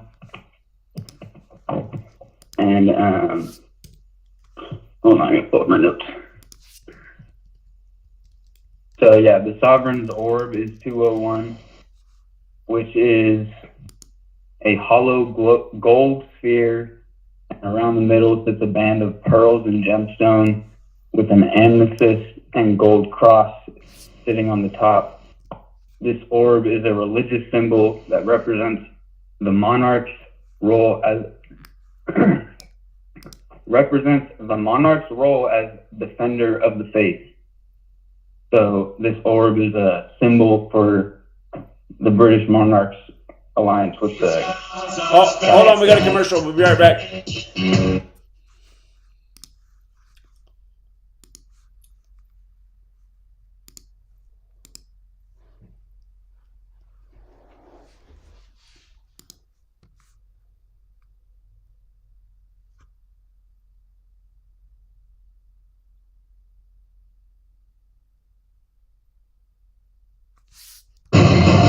If you ever wore a suit from the store before, that's one thing. But if you ever got a suit tailored, if you ever got a tailored suit before, you know that it's different from going to buy a one-size-fits-all suit and then having a suit that's tailor-made. It fit different. The pants are different. The way you walk in it is totally different. Why? Because it's fit to you. And what I'm telling you is you need to have a tailor-made life. When you were created with a specific purpose, a specific design. You like a tailor-made suit, baby. You gotta stop trying to act like everybody else, speak like everybody else, dress like everybody else, look like everybody else. Stop putting people pictures on the wall and look at them saying that's what I want to be like. Baby, you're gonna do what they've never done. You're gonna go to places that they've never gone. You're gonna exceed limits that they've never exceeded before. You're gonna be able to accomplish things that they never dreamed about. So I need you to be you.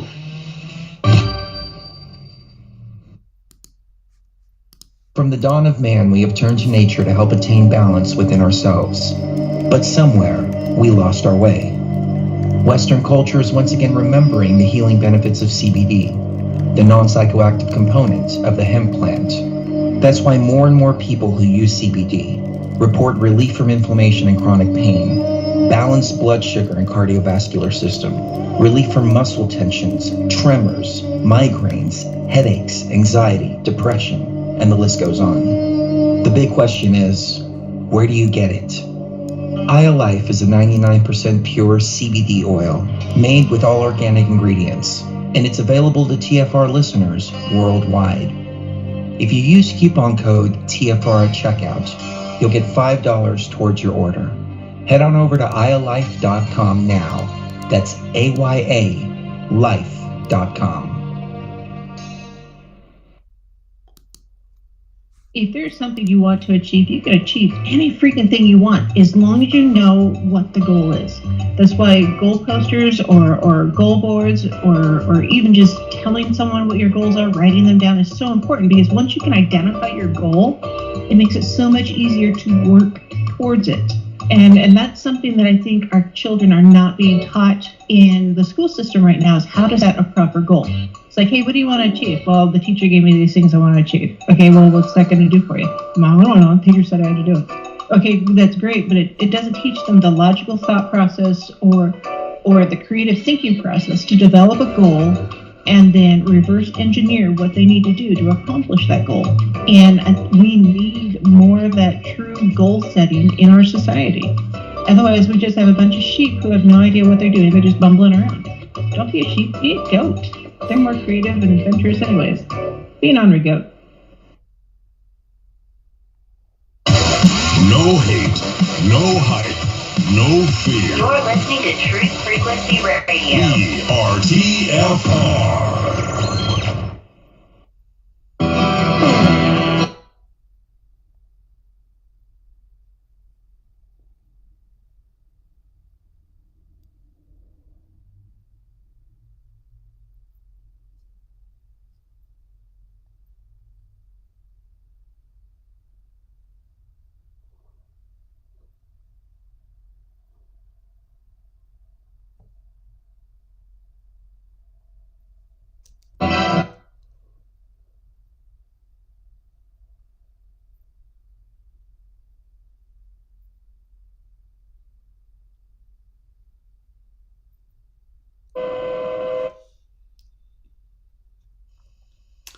All right, we're back, True Seeker. We got interrupted by the break, and let's go back to the caller at 559. You are on.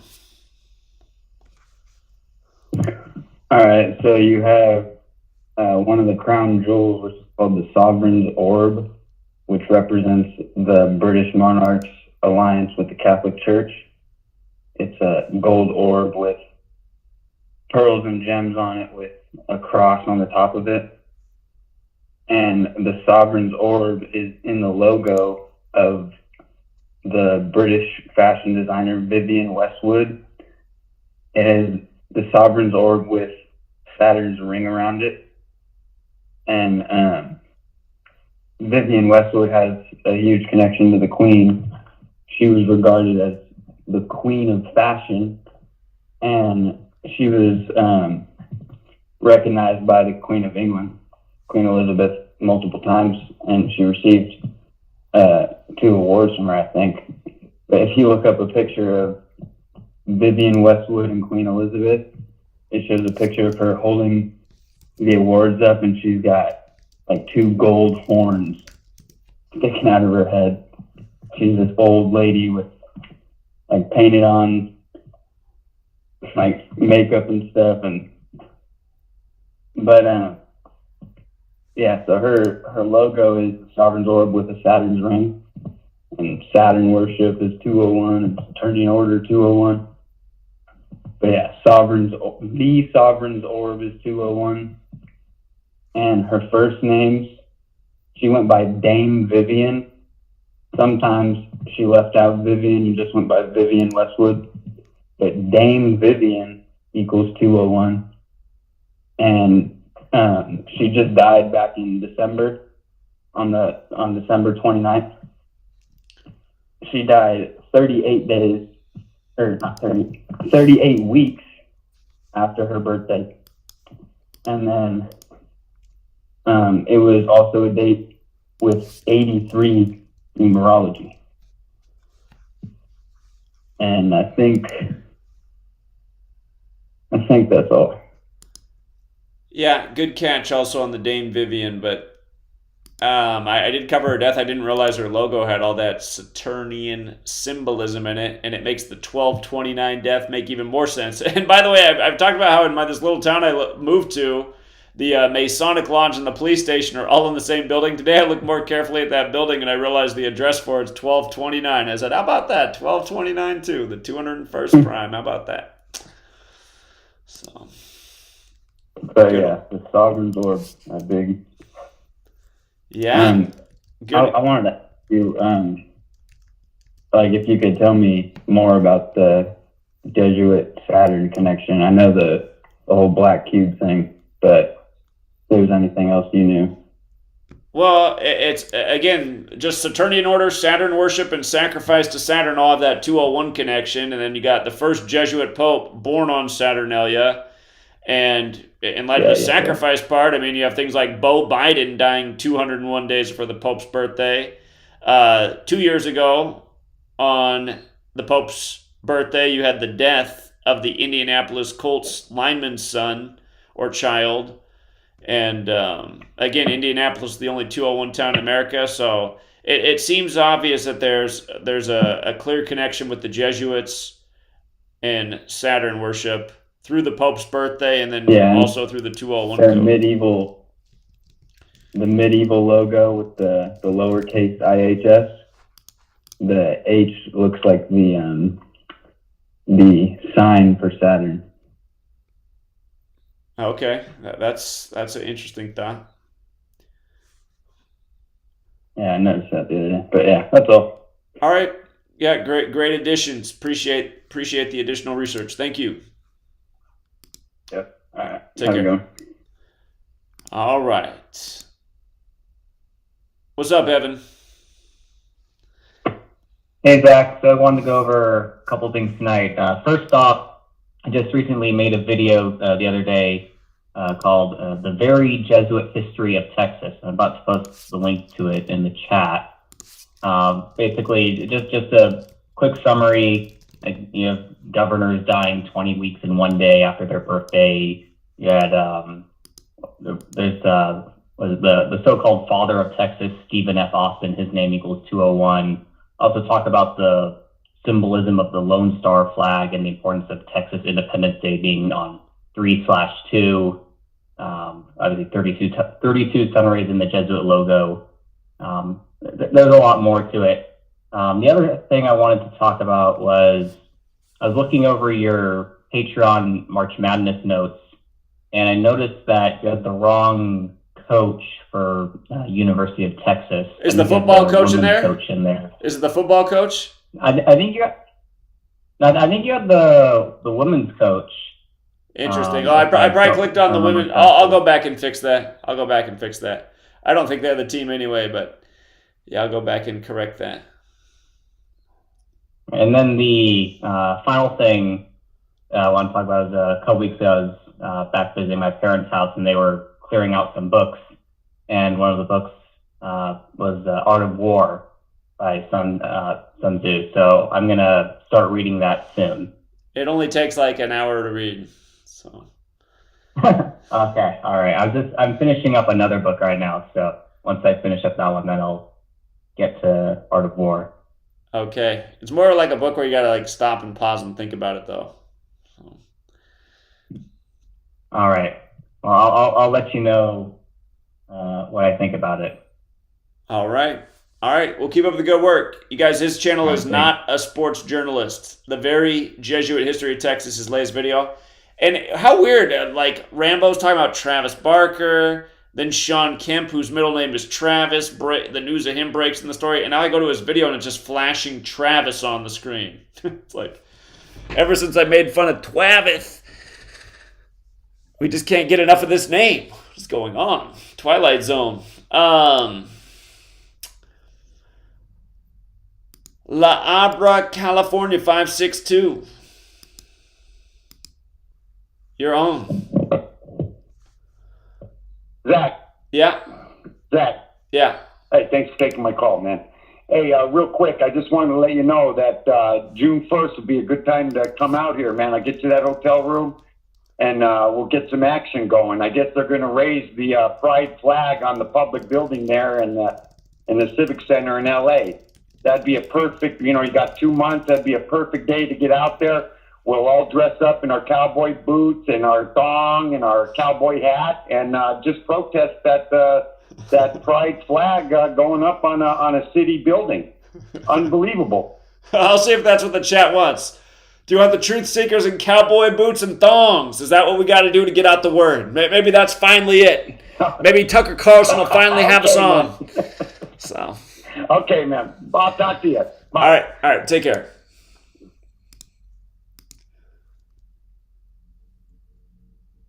I know that's exactly what Thwavith wants to see. He's already salivating. Let's go out to Texas. 409. I'm just listening, trying to learn something new. All right, man. Thanks for tuning in. All right, he's just listening tonight. Let's go out to 201.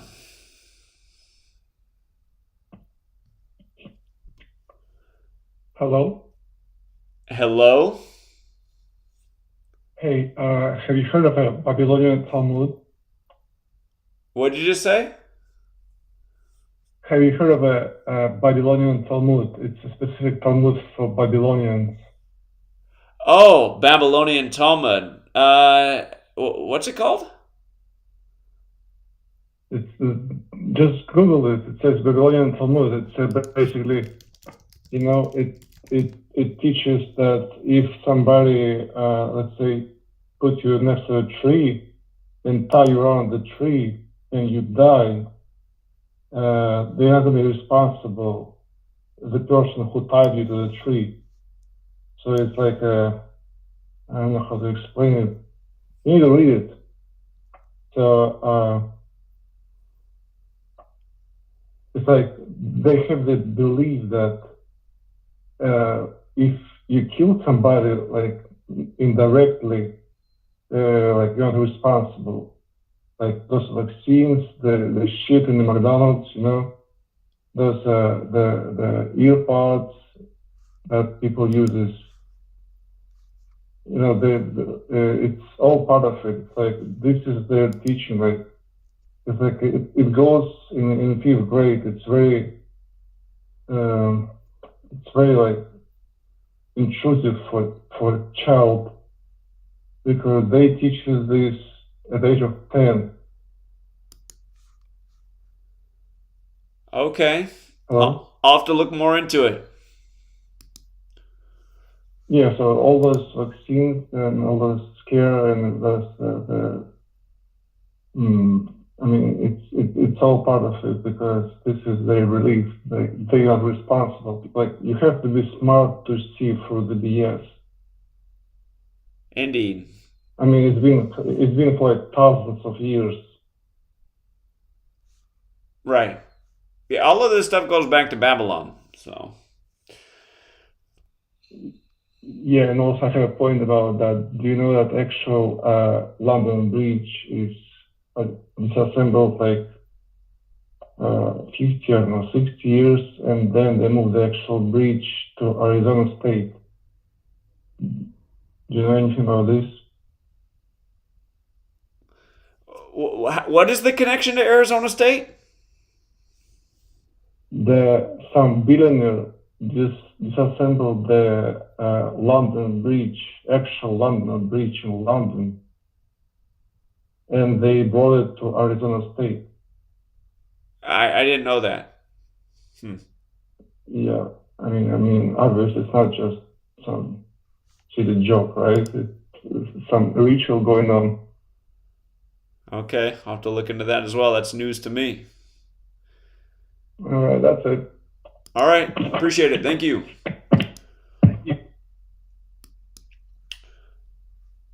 Okay, Texas as well, 956. Hey, Zach, how are you doing today? Doing well. How are you? Good. I wanted to point out something. When you were looking at the Saturn images for like the royal family, I've noticed like that logo. It's like it's a logo of Saturn, but it's also a face.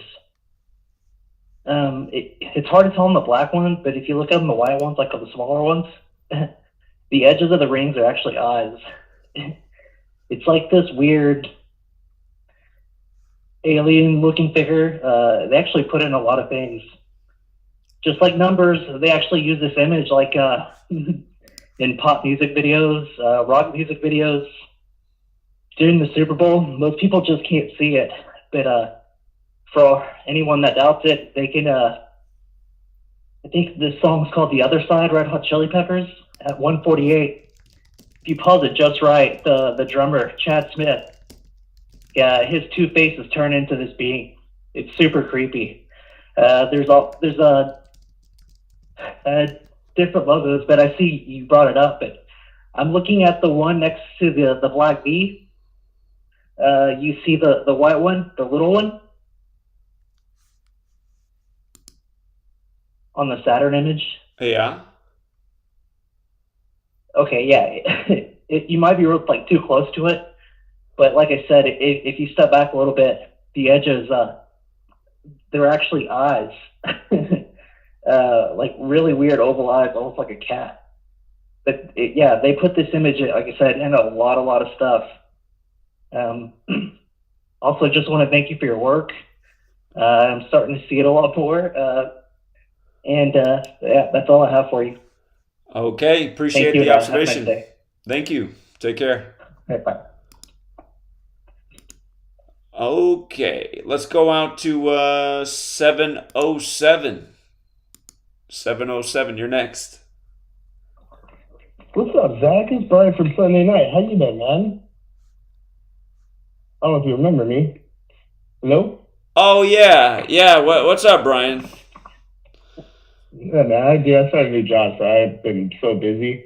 I just wanted to call and say, hey, man, just see if you're doing good, man. I haven't been checking on anything lately. Well, I guess I'm as well as you can be for these times, so. Well, I still listen to all the. I mean, dude, it's kind of funny because, like I said, I live in Texas now, so I just listen to the radio. Like I drive a lot now. I'll listen to you too, but I just it's easy. I just get in my vehicle and not push play on stuff. I just turn on the radio.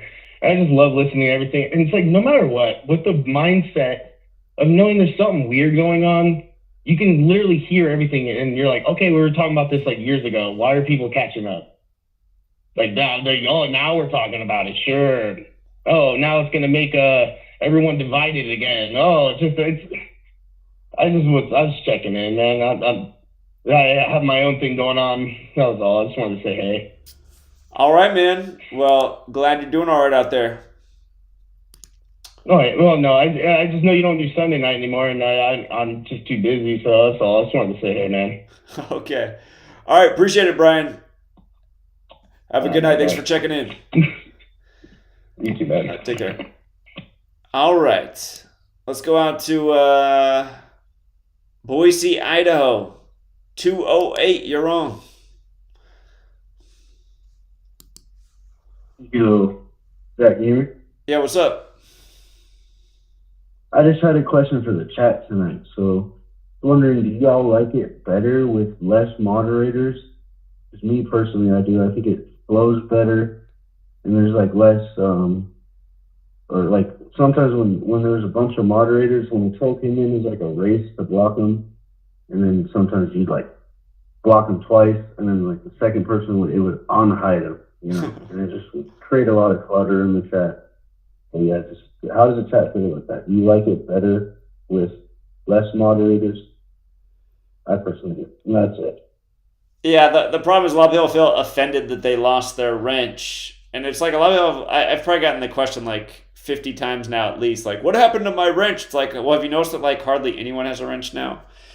So, yeah, again, just too many people are getting blocked that didn't need to get blocked. And It's just it's easier with less wrenches. Some people have asked, "Can I please get my wrench back?" I've given some back, so there's even more mods than when I first took away everything. But Right.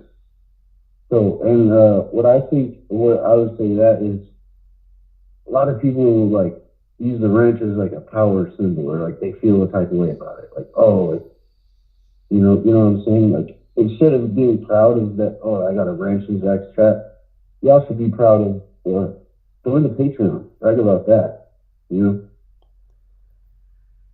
yeah, I appreciate that sentiment. Thank you. Yeah, I am still super annoyed that it's like there were so many people on Patreon before I went out and traveled last year, and then just the numbers went so far down, and they haven't come back up, and it's just like, I don't get it, man. Like, everyone was supporting the work until I went out and drove all across the country. I can't figure it out. I'm still dumbfounded, so anyhow. Yeah. Well, it's gonna go back up. Just keep gotta keep putting that out there. It's gonna go back up. All right. Well, I appreciate that sentiment too. So hopefully that's true. Yep. Have a good night. All right, man. Thanks, 208. Peace out. Yeah, have a good one. All right. 208. He's our favorite 208 caller. Not the other guy so much. The other guy's Mr. Two-Face. Let's go out to 920. 920, you're on. Hello? Hello. Hi, is this Zachary K. Hubbard? It is.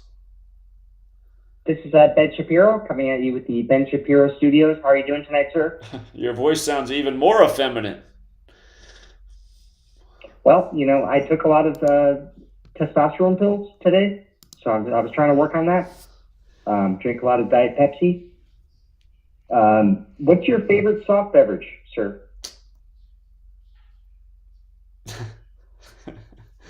Well, just to play along, all I really drink over here is water and tea. So. Well, it sounds like you're not drinking enough Pepsi or Coke, and that's going to be a violation against the Alex Jones mandate number 33. Okay. Zach, I just want to say that, you know, we think we can get you on another level. We need to have you drinking more Diet Pepsi and rubbing some koala toenails. Okay. It'd be good for you in your life. All right. Okay. Just wanted to call in for a little bit of advice. All right. You're giving a lot of advice to people. All right. All right. All right. I appreciate that. Thanks for weighing in, Ben Shapiro.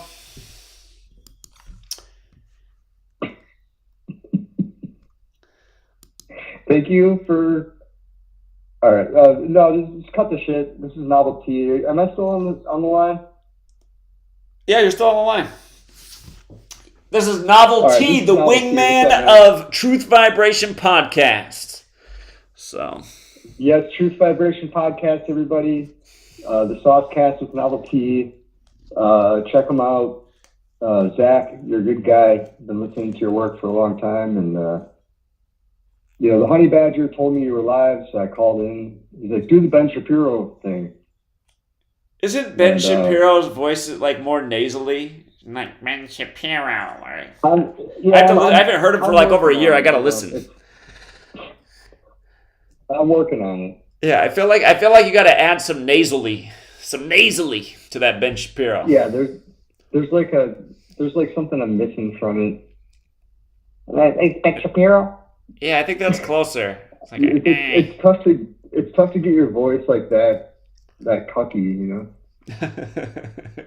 Yeah, you got to be a real cuck to talk like that. Shout out to everyone in the chat and everyone listening. So, what's the biggest topic tonight? Have you guys heard about the shit? I'm so out of the fucking loop right now. What's your opinion on? Hang on, let me pull up. Have you heard about? There's an article I just saw. I don't know, man. Like, what's up with all this stuff with the train derailment and like it's like affecting the atmosphere? What? There's another train all derailment? this stuff about Like, it seems like there's one every week, and now they're still talking about fallout from January 6th. Like, I know, it's what's just up the with same that, crap man? every day. Tucker Carlson. You know what's a more interesting question to me? Carlson. Since you're from Wisconsin, when I first got to Wisconsin, when I was driving all the way out to New York, I stopped at the rest area. This guy came up to me and he goes, I really need a lighter. Do you have a lighter? So I said, you know what? I do. So I gave him a lighter. And after I gave him a lighter, I went in to use the restroom, and then I came back out. And he goes, hey, man, I really need some weed. Do you have some weed? And I was just like, the hell is this, man? Well, do you want me to smoke? No, I was like, is this how Wisconsin is? This is my first time in Wisconsin. I'm like getting hustled for the lighter. Now the guy wants some weed. It's like, or was it just a rare experience? Or is that the Wisconsin local treatment? Well, it's still not even recreational or medical here, so. I see. So you just beg for it at rest areas. That guy's got Washington plates. I bet he's got some weed. That's probably how it was. He probably did. He was in Wisconsin. He's like, I hate my life. I'm in Wisconsin, the worst state in the world. The worst state in the country. Wisconsin. It wasn't that bad. I didn't feel that way. So. Well, try living here for 20 years. Okay. It can't be worse than North Dakota. It can't be worse than North Dakota. North Dakota. Yeah, that sounds pretty bad. Like, you never hear anything about North Dakota, really. I mean, it's because no one lives there. So. Why would you? Hay bales. What's your opinion on the upcoming baseball season? I don't think it's the Brewers' year, so. It's never their year. What do you think about Gordon Ramsay? Gordon Ramsay. Why do I forget who that is? Is that the chef? That's the chef guy that's always yelling at people.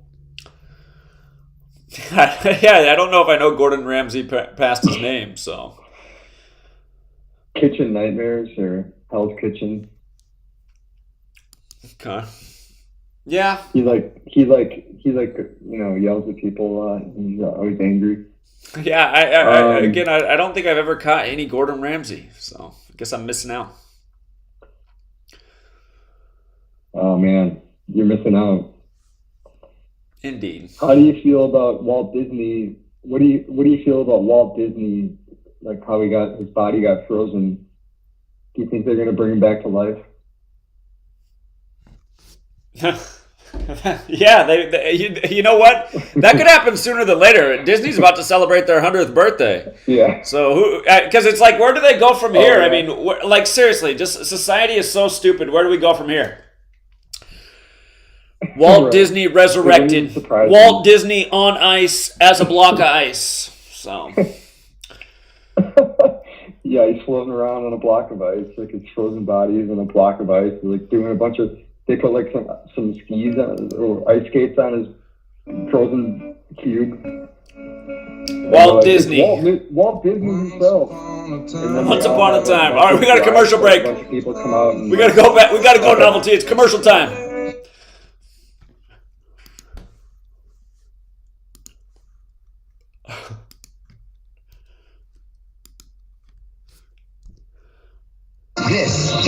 This is iHeartRadio. iHeartRadio. iHeartRadio makes you want to move. When you have a great melody,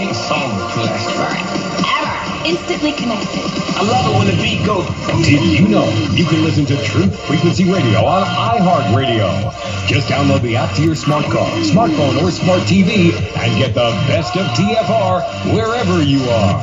iHeartRadio. I'll see you there. So, you love talk radio? Then you'll love TalkStreamLive.com. TalkStream Live is always on, 24/7, with the best streaming talk shows. Find your favorite talkers and discover some new ones. It's free, readily available online or on mobile with any smartphone or tablet. Finding your favorite talk shows all in one place has gotten a whole lot easier. Just go to TalkStreamLive.com. Be sure to download the free apps from Google Play or the iTunes App Store.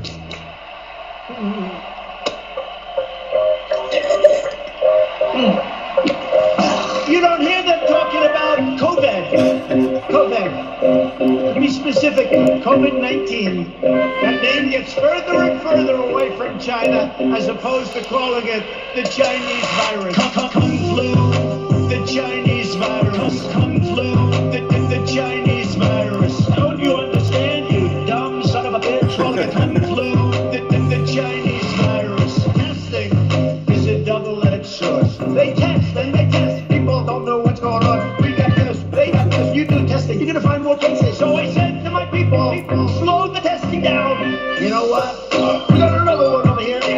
The young man's 10 years old. He's got the sniffles. That's a case. That's a case. Thank you, China. Send us the play. Kung flu, the Chinese virus. Kung flu, the Chinese virus. Don't you understand, you dumb son of a bitch? Calling it Kung flu, the Chinese virus. Despite the fact that I have done a phenomenal job. He lied. I saved hundreds of thousands of lives. There was only one person that died. I ran for politics once, but I became president. You are so lucky I'm president. There's a limit to what we can achieve. I stand before you today to declare Kung flu, the Chinese virus. Kung flu, the Chinese virus. Don't you understand, you dumb son of a bitch? Calling it Kung flu, the Chinese virus. If I lose an election over that, you know what? This country's in big trouble. Big trouble. What the fuck?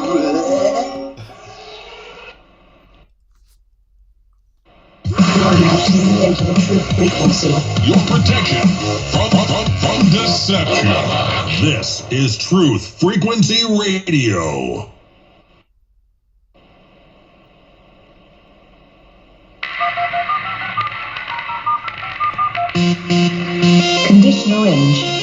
Conditional range. Situation Delta in effect. Please enter your agent number now, followed by the hash key. We have to create culture. Don't watch TV. Don't read magazines. Don't even listen to NPR. Time comes when silence is betrayal. More for themselves and less for everybody else. But I'll tell you what they don't want. They don't want a population of citizens capable of critical thinking. They don't want well-informed, well-educated people capable of critical thinking. They're not interested in that. That doesn't help them. Think for yourself. Question authority.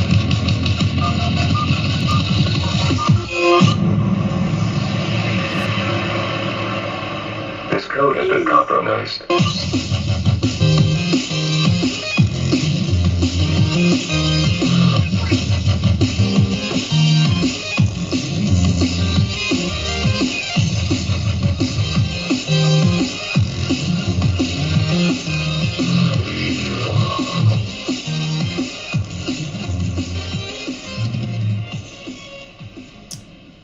All right, we're back. True Seeker. Over the break, I'm reading about CNN's 9/11 p.m. post, the zombie virus. All right, but yeah, that is Novelty. Again, that's the Truth Vibration Podcast Wingman. If you guys want to check out what they're doing, trying to bring some humor to the truth scene, and I know he's gonna be working on his Ben Shapiro in the meantime. Let's go out to 347. What's up, 347?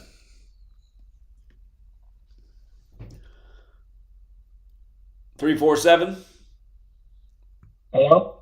Hello? Yeah, anonymity. What's up, Zach? Yeah, what's up? Can you hear me? I can hear you. All right, cool. And can I ask you, is it open or is it a topic? It's open mic night. Can I ask you a question? Yeah. So, is this the Bulls 66 game? Is tonight the Bulls' 66th game? Yeah. I don't know. I know Bulls equals 66, but did they play their 66th game tonight? Let's see. They were 29 and 36 coming in. Oh, yeah. It looks like nice because I thought the Bulls had a shot to upset tonight. The Nuggets are going to stay on 46 wins. What's the name of the arena they playing in? Ball Arena. That equals 66 too, like Bulls, doesn't it? Wait. The power of the knowledge. Yeah, again, so Bulls, nice upset tonight over the Nuggets. Nuggets staying on 46 wins. Chicago 46. You're right, it is the Bulls' 66th game. How about this one? How about the Knicks breaking their 9-winning streak and 9 equals 66 on the 66th day? Well, what I liked about that one is Charlotte had the date numerology, and Charlotte kept them on 39 wins when New York and Charlotte both equal 39. Indeed. Zach, you're a genius. You have a good night. Have a good night. Hey, congrats on the wins. I think you made a few bucks tonight. Way to go. Listen, everybody should really subscribe to the Patreon. Yeah. Thank you. Power of the knowledge. Congrats to everyone. Appreciate it. Good night. You're welcome. Congrats on the W. Yeah, and I like how he used his own mind, too, because I suggested the Bulls could upset in Denver tonight because Nuggets could stay on 46 wins. Here's what he's looking at, so you can see what he's saying. But it will be the Bulls' 30th win tonight, and they'll get their 30th win over the Nuggets, too. So I might have forgot to put that part in the notes. I don't remember writing that down. That was a omission, but staying on 46 is what stood out. So see how the Bulls get their 30th win in the upset? Nuggets 30. And Denver stays on 46 wins against Chicago. So the reason I probably forgot to write the 30 down is because that was probably the first game I was decoding at 5:30 this morning when I should have drank my tea before I started decoding. Lately, you guys, I haven't even been able to stay up till 9 p.m. for the last few days. I've just been feeling so tired for some reason at night. I've been passing out at 8:45. Getting up at 5:30. I've been on this early schedule this week. And notice the Thunder. Tonight the Thunder are picking up their 35th loss against number 35, Kevin Durant, who was drafted by that team back when they were the Sonics, when Suns is 35. And notice Kevin Durant made his primetime debut with the Suns this weekend on March 5th, 3-5. Talked about that yesterday, why the Thunder might forgo that 35th loss against the Warriors to pick it up against the Suns. Again, the beauty of the knowledge. So, congrats to the winners. You won't hear that clip on Travis's channel. Gematria is a fraud on Travis. I always knew that guy was a rear-end pirate. It's the only type that would ever do what he does. Travis. Hey, also in 347, I'm back. It's after 11. What's up? Hey, what's up, Zach? You can hear me? I can hear you. What's going on? Hey, man, I really don't got too much. Did you see the Tiger Woods shaming today in the news by his ex-girlfriend? She won $30 million from him for breaking up with her. Tiger Woods getting shamed, huh? I didn't see it. Yeah. Okay. Today it would be 68 days after Tiger's birthday, and does golf equal 68? It sure does. The face of golf getting shamed 68 days after his birthday. How about that? And plus and she won $30 million from him. Why did she want $30 million from him? Oh, we already know why. We already know why. Okay, the other thing that caught my eye, I think you just announced it a couple, 10 minutes ago, about that virus. Did you look up into that, or you just caught that? About that virus they found from what?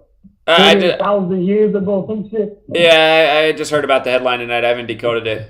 So, like I said, today has 34 date numerology, and zombie equals 34. That's as far as I got. It's crazy that story come out while they talking about the Philadelphia and that trans drug. Oh yeah. They call that the zombie thing too, right? Right.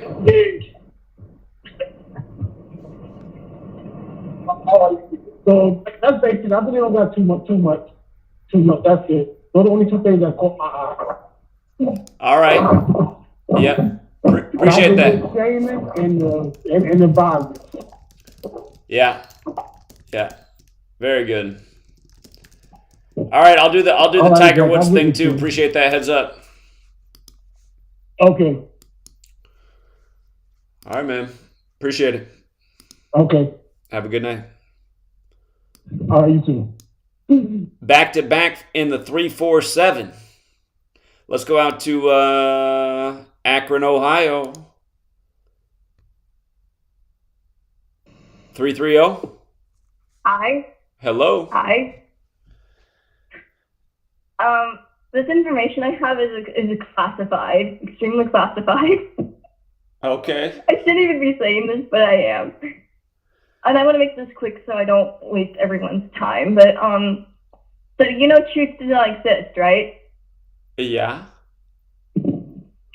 I just want to say that he's the most cute and adorable person ever. Okay. Is this Rosie's Butterflies? Yes. Okay. All right. Well, I'm sure he'll appreciate that publicity. So stay away, ladies. He's taken. Now, didn't you two meet on the website?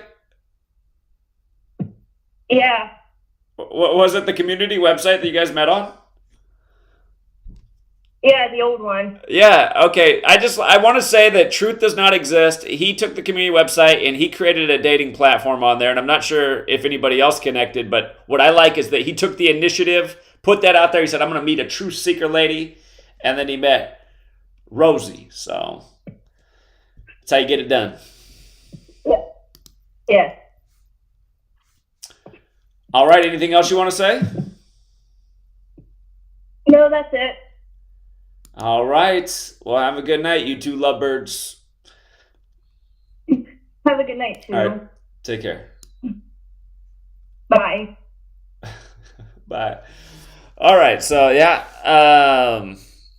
But, yeah, that is true. He did create the little dating community on there, and he found himself a sweet lady. Let's go out to, 509. It's somewhere near me.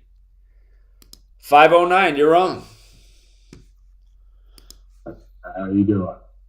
Doing well. How are you? Yeah, I'm good. Love your show. Big fan. So, Appreciate it. I got a quick one for you. I think First Lodge, 1717. Right. And someone told me 170, 17 days after the Pope, you were born. Huh. Oh, I know what color it is now. Okay. All right. Well, hey, you're in luck tonight. There's nobody else after you. So what? Okay. Wait, 170 days after what Pope? Pope Francis?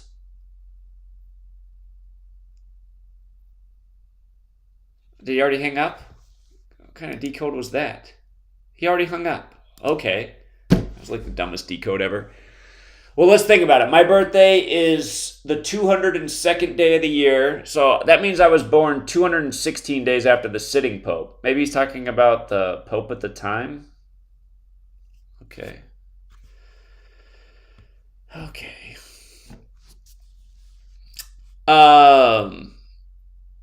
Thank you, MC Wave. I appreciate the donation. All right. Well, we're in a rare situation. We have ran out of callers. And if you do want to phone in tonight, again, it is 213-233-3998. But, yeah, that's another new trend. We're down all over the place. We're down in support. We're down in callers. Feel like we're down like the stock market here. Why is Gematria down? This topic should be bigger than ever. We're just proving everything in spades day after day.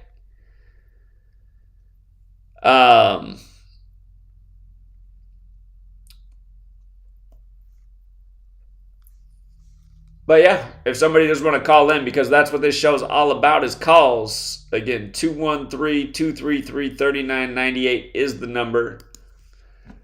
And while we wait for another call, let me just see what else is buzzing in the headlines. What else can we break down in real time?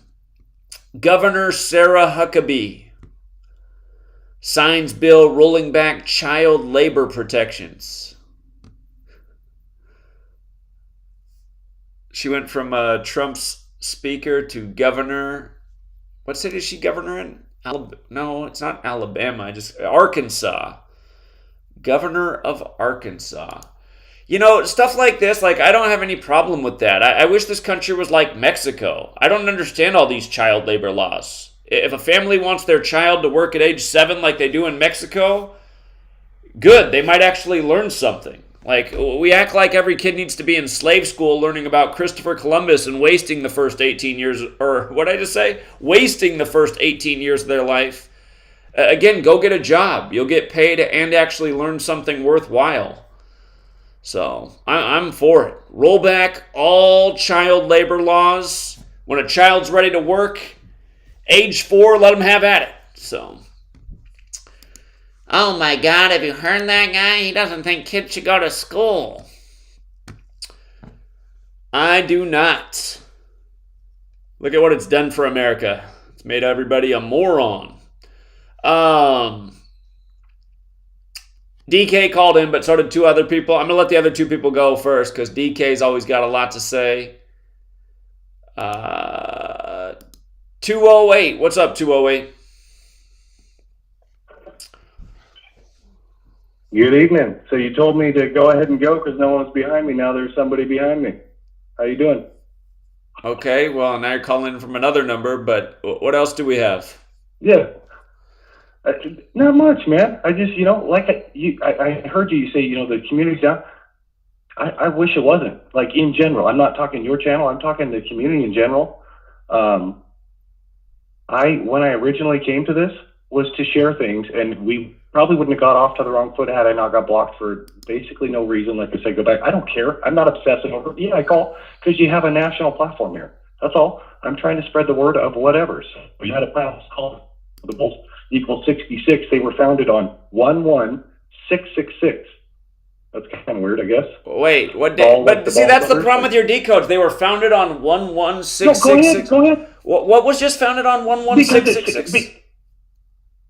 The Bulls, they were founded on 1-16-66, but break it down another way. It's all numbers. It's 11666. I know, but somebody is just going to say that's a week because it's 1966. So they were founded on 1-16-1966.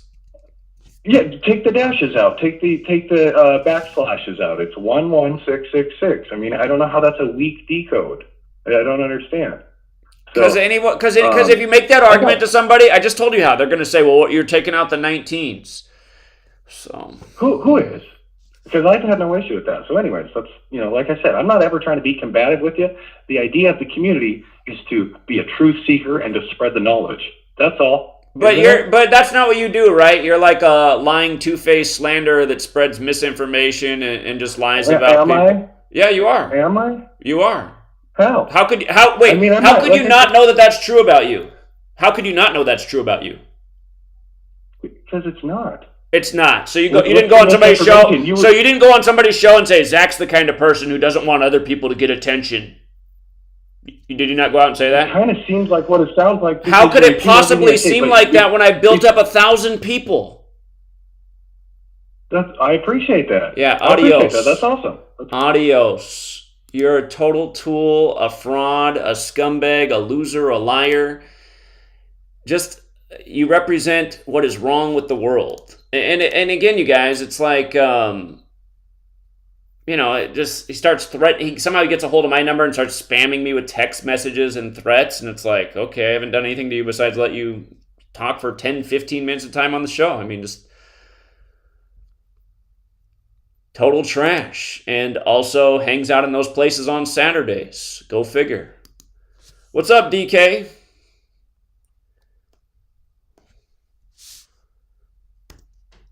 DK. No more callers, Don. Well, yeah, there's one other caller who just phoned in, but you're on now, so what's up? Okay, you were talking to me before you unmuted my line, so I couldn't respond to you. Okay, let me go into my notes. Anybody ever notice how feminine Chris Geo's voice is? It's even more feminine than the Shermanator Derek guy. Jesus, these fake Jews with their too much bisphenol A, B, C, and the other ones, too much astrazine, man. Cut back on that stuff. Your voice may get some bass back in there. I'm looking through my notes right now. While I'm looking through my notes, I didn't have time to catch up on all your stuff. What was the thing about the Silvergate? What was that having to do with the financial, or what was that? The bank collapsed today on 8/3 when collapse was 83, and the guy who run the crypto division was another guy who hangs out at those buildings on Saturdays, and his last name was Richmond, which made me laugh. It's right up there with Sam Bankman-Fried, but Silvergate equals 118 and it's collapsed 118 days from FTX's collapse. So, Silvergate Bank? Yeah. Huh. That's weird. Where is that bank, by the way? I think it started in Los Angeles. Oh, that makes sense, because there's supposed to be a pretty intense or important portal system, like, not necessarily portal, what do I want to say? What's it called where ley lines cross? Gosh, I can't think of the name. Anyway, there's supposed to be a very important one, California in general, but then like one in LA, which is why it's called, City of Angels. And, this is also why they, it's a golden gate. That's why they got the Golden Gate Bridge.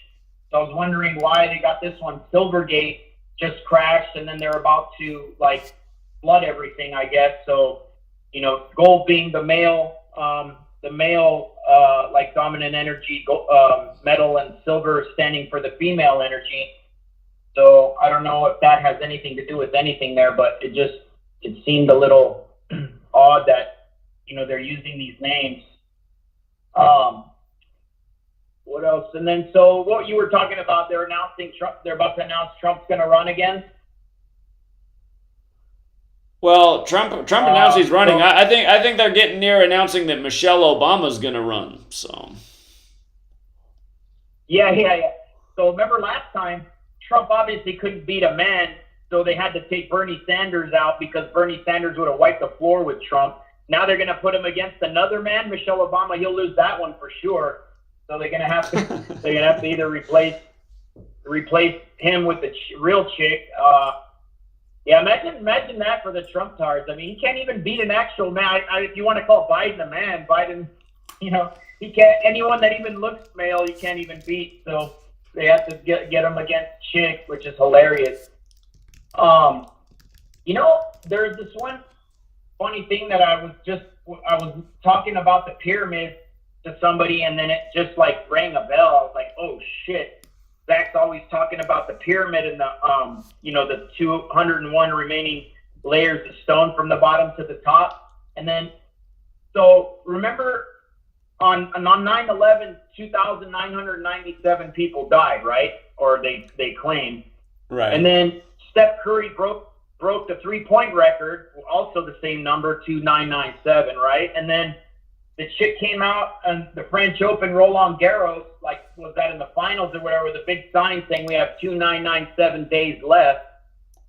And then if you look at the center point, the exact center point of the where they claim there was a sarcophagus in the King's Chamber, it's at 29.97 latitude, or it's actually 29.9772 latitude. And then the speed of light is 299,792,000 meters per second, the same number. And then and then a different number, the same amount of miles that is the diameter of the sun is the amount of seconds we have in a day, which is of course the sun controls the time. So I don't know if you ever mentioned that 2997 is actually the center point of the King's Chamber at Giza. No, I didn't know that. Yeah. And then, but while I'm talking, can you pull up your email, Gematria Effect Gmail? There's one thing that I want to show you. So I'll go on with what Rambo was saying. So Rambo was talking about how the number 14 is so important, and that being like Osiris's dick, the 14th piece. And the 14 is very important to the dark occultists. It's the number of the dark sorcerer. So their number is 77, because like 777 is an activated human. That's knowledge, care, and action. So 666 is, an inactivated human, or of human and beast consciousness. So 777 would be like, one of us. But then if we're one of the dark occultists, we have knowledge and we have action, but we don't care. So you remove that center 7, so you're left with 77, which is, 7 plus 7 equals 14. And the 14th level of the pyramid is the eye that's been separated off the pyramid. And the 13 levels would be the sheeple, and they're the eye on top, controlling everything. And this is why they have that ceremony every year at Bohemian Grove, where they burn the owl. That's called the taking of care ceremony. So they kill in care. That's why they got us saying take care to each other, which means like kill care, or whatever. So let's not say that. Let's just like we shouldn't be saying amen and all these other, black magic spells they got us repeating for no reason. You got that email up? Yeah, it's up. The one-eyed baby. Yeah, so this is another one for Jeff Young's collection. So this is from this guy, Aaron Paul. Of course, another, big Jew. So he played on Breaking Bad. I think he took the part of the other big Jew, Isaac Cappy, who allegedly was, coming out with truth, conspiracy theorists, and they killed him or whatever. So, but check out the picture of his baby he posted. Yeah, it's like it's winking. With the one eye closed. Yeah, exactly. Thank you for bringing that up. So that's where you get the name for the band Blink. Wink, because it's one eye, right? One eye shut. So that's, and I remember when they were Blink, they weren't Blink 182. They were originally Blink. One of my friends was in a fraternity at USC. They got so much money, they actually had Blink come to their fraternity party, and they were the band. But back then they were still Blink. They weren't Blink 182. And I don't know what was the significance of 182. I mean, it adds up to 11, but what was the significance of that number? Well, it's 11 in numerology, but there must be something more to it. I've never looked into why they call themselves Blink 182. Well, that was, yeah, that wasn't. They had a I think a song, either that or their first album or first breakout album was called Blink 182, and then they just changed their band name to Blink 182 just from Blink. When So, Travis, yeah, I can't remember that. when Travis Barker shared his health scare last year, it was on the day leaving 182 days left in the year. So, go figure. But yeah, I'll have to look more into why they're actually called Blink 182. I don't know. Yeah, and speaking of these, people who go to the same place on the weekends, the nice older guy George, who always calls in on his jitterbug phone, he's always talking about how people are all, this guy's Roman Catholic or whatever, but like he somehow always fails to mention that they're all big Jews too, and he is as well, and so is Eric 777. So just watch out on those. I'm not saying he's done anything bad, but they're part of the club, by their genealogy. So I don't know if any of those can leave the club. Hold on, DK. We got a commercial break. We'll be right back.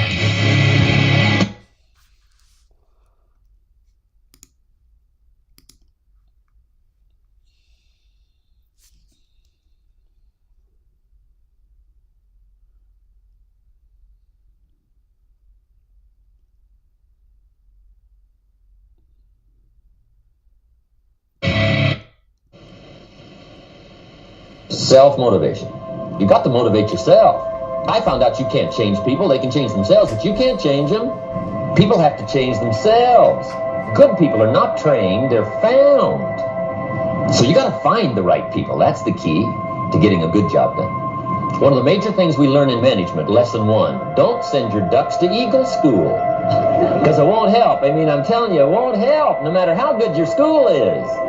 And the little eagle badge and little eagle hat, I'm telling you, it won't help. It won't help. You can tell whether your school's done any good, right? When it's over, right? The duck goes for his first rabbit and makes him a friend. You say, no, no, no. So it takes self-motivation to really alter your life. And you don't want to give self-motivation away to somebody else and make it somebody else motivating you. The guy says, boy, if somebody just come by and turn me on. What if they don't show up? Right? See, you got to have a better plan for your life. The reviews for Extendivite are amazing. Here are some from Amazon. September 2018. Extendivite works in keeping my blood pressure in the normal range. I've been using Extendivite for many years now. May 2018. Great product. I use regularly and I rarely get sick. March 2018. This product has relieved what appeared to be angina pain in my chest and shortness of breath after climbing stairs. I'm quite happy about it. February 2018. My husband, son, and I have been using this product for a few months now, and we have noticed an improvement in our joints and blood pressure. Tell us your story. Get Extendivite today. To order, call 1-877-928-8822. That's 1-877-928-8822. Or visit heartdrop.com. Extend your life with Extendivite.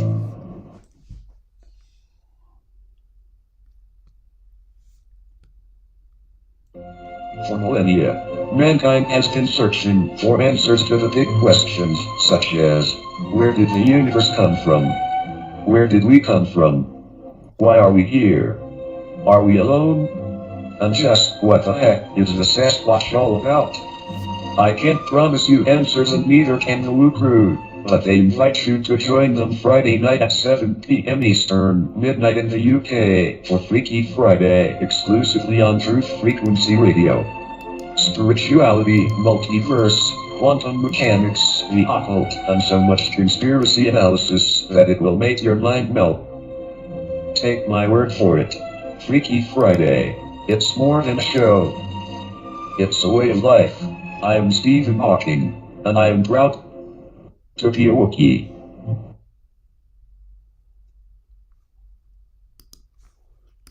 Real people, real radio.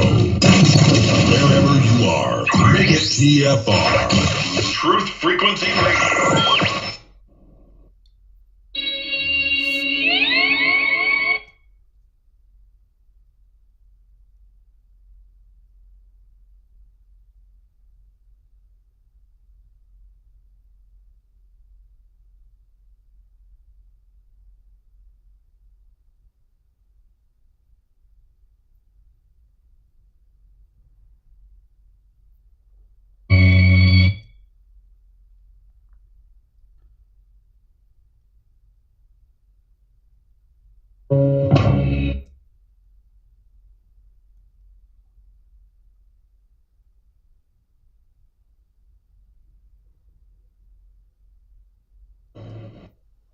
All right, we're back, True Seeker. We got DK Stonewood with us, and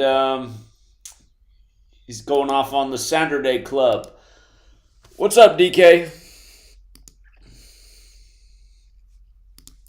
Yeah, you know what's funny? They've been changing a lot of street lights to red for me since I went off on them last week through their AI software. It's so funny. Like I'll be driving, I'm like, just know we're gonna get crazy red lights for no reason. Like when it appears to be green, going for us green, it'll stay red for like another extra minute and a half because they're so angry. It's funny. Why don't you call in Lieutenant Colonel Buttplug instead of just being such a fucking big Jew pussy in the chat? I don't have a wrench. Not that I've ever blocked anybody or would, but who's in the chat? Who's this person? I don't know. It's got like a Hitler. The picture's like a Hitler, and it's Lieutenant Colonel somebody, and he says, DJ Shillwood is coming on. Somebody called me and let me know or whatever. And he's been in it from like last week. Another probably one of Amy's or somebody's other profiles in here. It's just hilarious. But I was just wondering if you have mods, why aren't people like that blocked immediately who are totally obvious? I mean, I've never blocked anyone, nor would I. I don't have the time to go through it. I just, see comments right now while I'm talking. Otherwise, I don't really have the time for them. But that's pretty funny. Okay. Yeah, it's funny as we had like grave robbers who were stealing gold, and people steal cars or whatever. These fake Jews, all they do is steal shit. They plunder boys' asses to steal shit, literally. Steal crap out of their bunghole. Unbelievable. Well, again, every time CNN is talking about crypto going down, they got a picture of Larry David, and I'm just like, and Larry David has been advertising for crypto, but I'm like, don't people just get the jokes? I mean, people are just laughing in your face. Benjamin Richmond made off with the goods before the bank collapsed. So, how do you spell that guy's name? Is it Richmond, like Richmond, like M-O-N-D at the end, or Rich Man, like M-A-N? Rich Man, Benjamin Richman. Oh, like Rich Man, Goldman Sachs, and all these other mans. And what's the other guy's name? Something Friedberg or Friedmanberg or Friedman or some shit. Bankman Fried, Rich Man. So. Yeah, these. I mean, until humanity really realizes what we have here on Earth with us, these non-human entities, which are playing human for us, just because they have a meat suit on like we do on the outside. And literally, just like we all have uniforms, they just got a uniform. We all have like space suits. Like the astronauts wear, they just put on a spacesuit, but we can't see what's underneath. So they're able to, function around us. But lo and behold, there will come a day when that veil will go down, and we'll be able to see you for who you really are. You will be hunted. Trust me, I'll be leading one of the search parties that will come dig you guys fucking out of every crevice you're hiding in.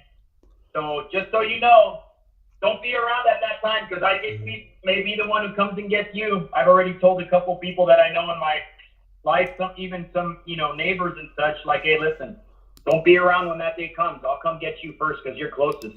Put a spear right through your fucking head without batting an eye, without even thinking for a second, and I'll move on to the next fucking one. So just so you know, that's what's waiting for you. Anyway, I got somebody that just came over. We're about to head to the gym, so I can't go through the rest of this stuff right now. But maybe I'll call in next week and just finish this stuff up. All right, DK. Have a good session, man. Yeah, I will. All right. Thanks for taking the call. I'll talk to you soon. Okay, have a good night. Take care. Okay, bye. All right. We got a call from near my old stomping grounds, Snohomish, Washington, 360. Hey, guy. Hello. Am I on? You're on. Hey, miracle. I just called in. Didn't have to wait, hardly at all. Hey, so I think we're on the same page on the big picture of what's going on with things. I'm not off topic. You don't have a topic tonight, right? It's open mic night. You there? So, yeah, whatever you're thinking. Yeah, good. Okay, so here's the thing. I called in one time, and then like after I hung up, you said to somebody like a call later or something, oh, that guy, is kind of doom and gloom or something like that. Do you remember that? I don't remember. Not really? Yeah. So, but I mean, I want to defend that position. I think this is kind of doom and gloom. Don't you? I mean, looking for where things are headed and what they're, I mean, I can't see any alternative to what I figure is going down with the, basically the CBCDs and the digital IDs and all that stuff. Ultimate tracking, everything else. Well, I agree. I am talking about the same thing. We're on a really bad path, and if people don't wake up, if we don't resist what's going on, yeah. We're already deep in the game. But I don't remember what your call is, what made me say that. It's just like some people, still, it's like even though things are bad, it's like, I can walk about a half mile from here and I can go stand by the river. And even though things are bad, I just like standing next to the river. So not everything is doom and gloom. Yeah. No, I don't think everything is doom and gloom.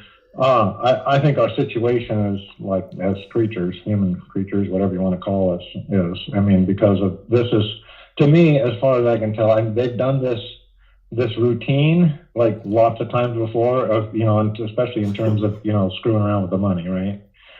I mean, that's like probably what you could probably come up with hundreds of examples of what they've done with money, and then fake money, and then paper money, and then no money at all, and then start all over again, right? All right. I mean, we've done it in the U.S. Most people aren't even aware of it, but we have the Continental. That was a failed currency. We had the greenback. That was a failed currency. We had Bretton Woods. That was how would you say, a kind of a default. We had the oil deal with the Saudis. So 1971, that was another default with Nixon. I mean, we've been doing this all along. And so, but the difference to me, this one's digital. And everybody is obviously so indoctrinated to accept it and go along with it. And, I mean, that's a bad deal, because it's just like with the masking and all that stuff. Like, so they were able to control the whole public opinion, and, you were a bad person if you questioned anything. And then the next thing you know, well, maybe, there were some problems, but everybody's kind of forgotten the whole deal that, everybody rolled over. Public opinion was completely at the mercy of whatever they want to present, right? You see it in the commercials and the television shows start, the medical hospital show has some guy with COVID comes in and it's an emergency and they're all wearing a mask and, everybody's believing it, right? So for the most part, I mean, if everybody believes it, it doesn't matter what you know, because you're kind of screwed if you can't participate, because they're all on a different system. Right. Yeah? Right. So I guess my main point is, well, I don't know. I've thought it through a number of ways. And maybe one way you can look at it, sort of the nonviolent approach, is it's got to be non-participation. Because like if you were able to wake everybody up, or a critical mass, and then they would say, hey, this is fucked. I'm not going to play your game anymore. I'm out. That would do it. I mean, they would be out of business, right? Right. Is that, you believe? That's what I've been trying to do over here, is just get enough people to I'm- wake up to change things. I mean, but I'm finding out that's very difficult in the age of censorship. It's hard to get the word out. So. Absolutely. Not only censorship. I mean, I have to look I have to do a search every time I want to see if you've got new content, because they just won't send me anymore. They might send me an old thing, throw me a bone now and then, but if I want anything new of your content, I got to search it. But it's not just the censorship; it's the total indoctrination. I mean, I've got a great grandchild now. He's 8 years old, and it's like, what's going to happen to this poor kid? I'm of all the people. So let's just say I've known at least 100 people that I've tried to talk to, kind of either talk to seriously and in more depth, or at least hinted at this and then figured out that this is not a place I want to go with this person. So they're not open to accept it, right? So I've lost kind of 100 friends or whatever. But of all the people that I kind of have hung with in the last 10, 15 years, whatever, my granddaughter's partner is relatively awake, and he's the father of this child. So the kid's going to school pretty much, and now they pull him out, do a little homeschool, but they might put him back. But if their shots come up again, they might pull him out. It's like, you can't be that way anymore. You have to, I mean, I don't know what else to, very frustrating, because you got to go like, you know what, I'm not going to do the game anymore, and figure out how to get out of it. That's the only way. I mean, do you see a different way? Because that's kind of where my thinking has led me to, like, non-participation, kind of a Gandhi thing, but not really. Just get out of the system and figure out how to make it with the community, like you've been saying, but separately from the system. So I guess my question really to you is, what do you think about that? I mean, ultimately, that's where I think you have to go. Yeah, again, I mean, that's what I see being the goal: getting enough people to work and live together and be able to sustain each other and support each other and break away from the system, because it's only a matter of time until it is the next phase of the agenda and things are a lot more severe than just having to wear your mask and, get your jab. So, But, yeah, disappearing money and all the rest of it. And if you don't comply, well, now we really have your balls. Right. I mean, they've already got it by the balls. So I guess, well, I've been trying to get in touch with you. If there's I did send you an email. I don't know if you saw that. Is there something more reliable? Well, I do miss a lot of messages, but you can send an email again to GematriaEffectNews. I'll check it in the morning after the show. So. Okay, I'll try it again. GematriaEffectNews. I'm pretty sure that's the one I had, and I will double check that, and I'll send you another email. But yeah, this is something we all really need to think seriously about. It's going to be. I mean, this is a major. I've been working on this when the COVID thing hit, I knew it was a for sure. But even a couple of years before, I could see it coming, and I started going back into gardening, and it takes a long time to set up a place or a piece of property with, fruit that comes back every year, and then learning back into the gardening thing. I mean, I'm surprised it took me, 3 years, and I'm finally getting it down. So it's a time intense effort. We may not have that much time, So I don't know, but is that doom and gloom, really? I don't know. I don't.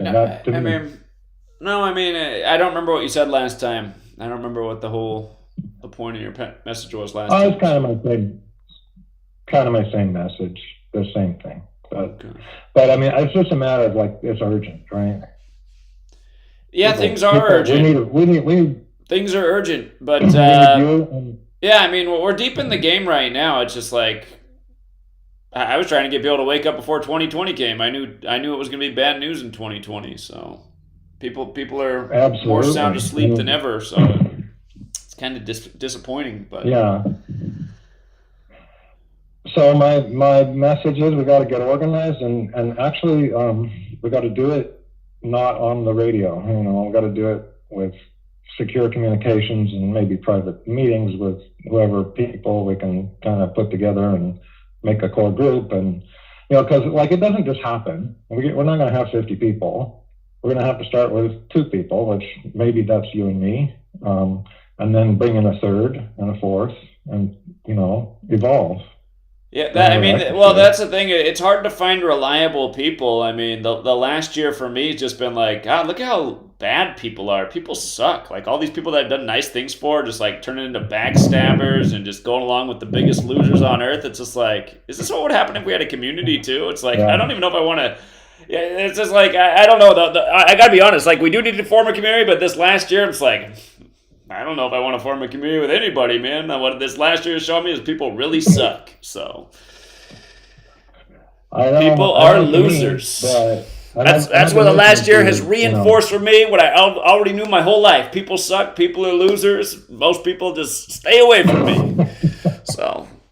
It's I've been holding people's hands my whole life. It's just okay, yeah. So I might just build my own bunker. F you.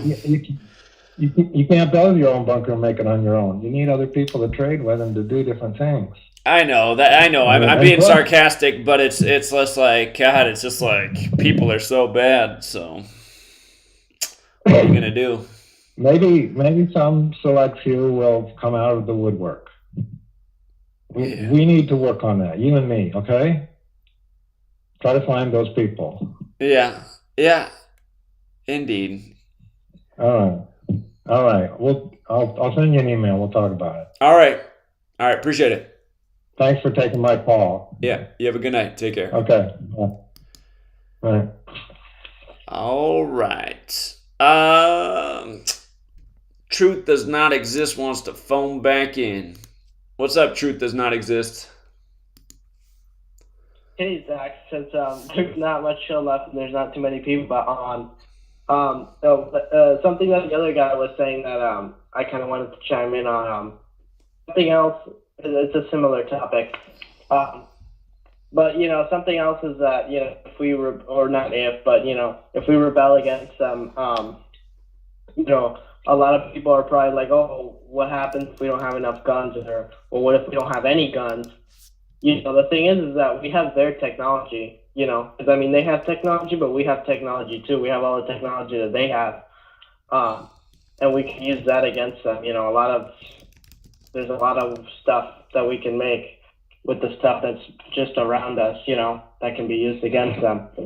And I think that that's a vulnerability that they have. But I don't.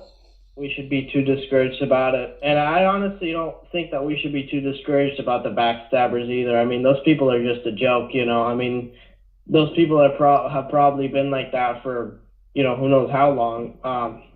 Who knows how long they've been here doing that stuff, and I mean, even Allie in her newest video admitted that she was like infiltrating since December, and it's like.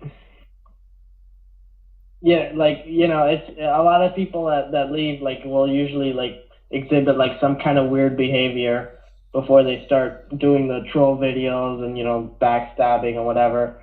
I guess one thing that they want is just attention. They're trying to get attention from you and from the community. They basically want to be like Sports Gematria, before they knew what he looked like. And they just wanted that attention and that audience and that recognition, unless they're paid, which is another topic. But even those people, those people that are paid, the pathetic people that are paid to troll all day, that's who those people are. I think that the people that are with you, I think that they're probably not too positive, probably the thing is that when somebody acts perfect and that they don't have any flaws and they're just a great person, a lot of the people that have left, I think honestly that's kind of a red flag. Nobody's perfect. Everybody has issues.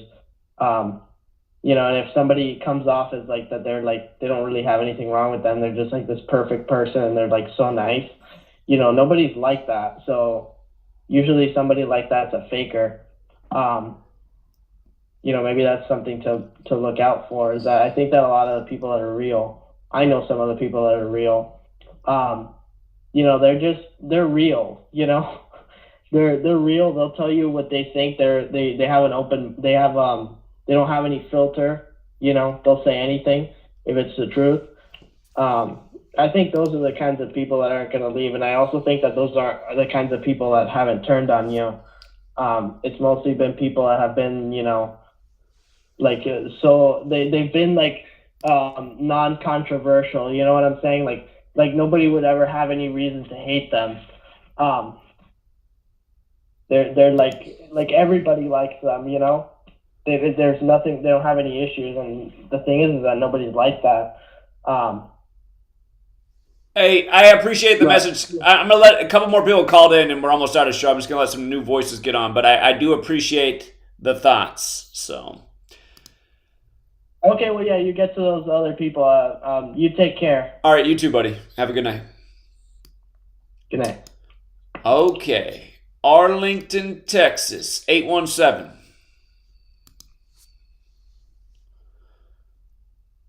Arlington. Yeah, hey, sorry. Can you hear me? I can hear you.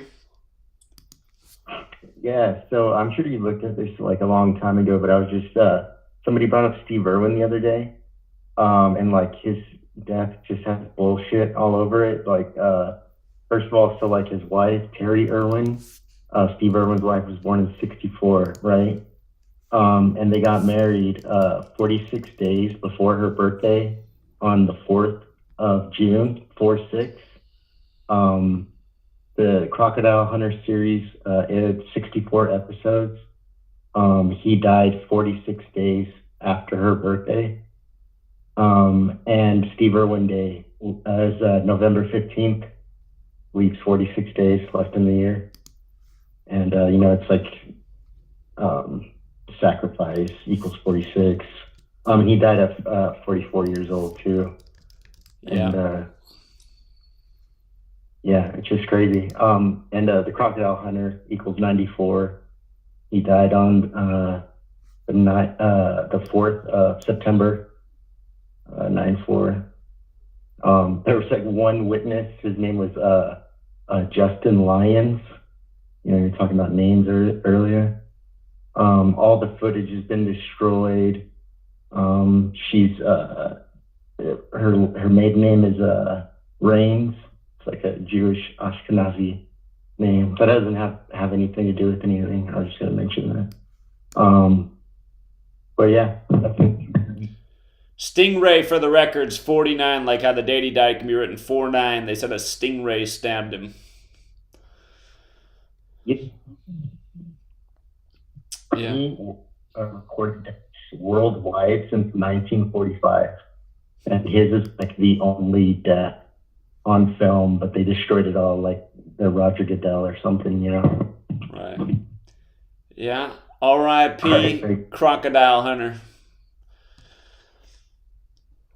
Yeah. All right, bye. All right, man. Have a good night. All right, we had another caller, but they dropped out. So we got no callers. We got 3.5 minutes of show. I'll interact with the chat. Back in the day, we could never get through all the callers. These days, we can't even get enough callers. Might have to turn it to a 2-hour show.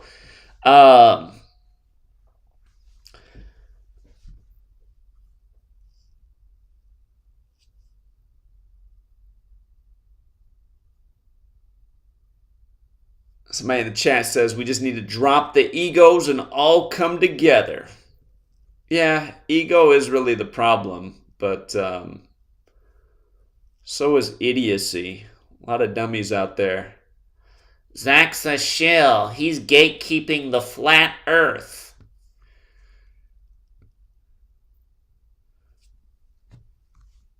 Okay.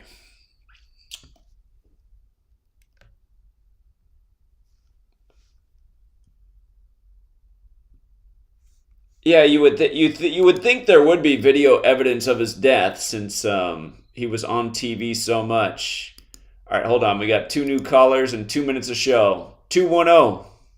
You're on 210, San Antonio. Hey, what's up, Zach? Hey, what's going on? I just wanted to give a quick shout out to a good friend of mine that just passed away last Wednesday, March 1st. His name was Jason Roselle. And Jason in Gematria is 31, like March 1st. He was 40 years old, vaccinated like an idiot, and died all of a sudden. They walked into his home, found him dead on the floor. Damn good friend of mine. I wish he would have listened to me, but he didn't.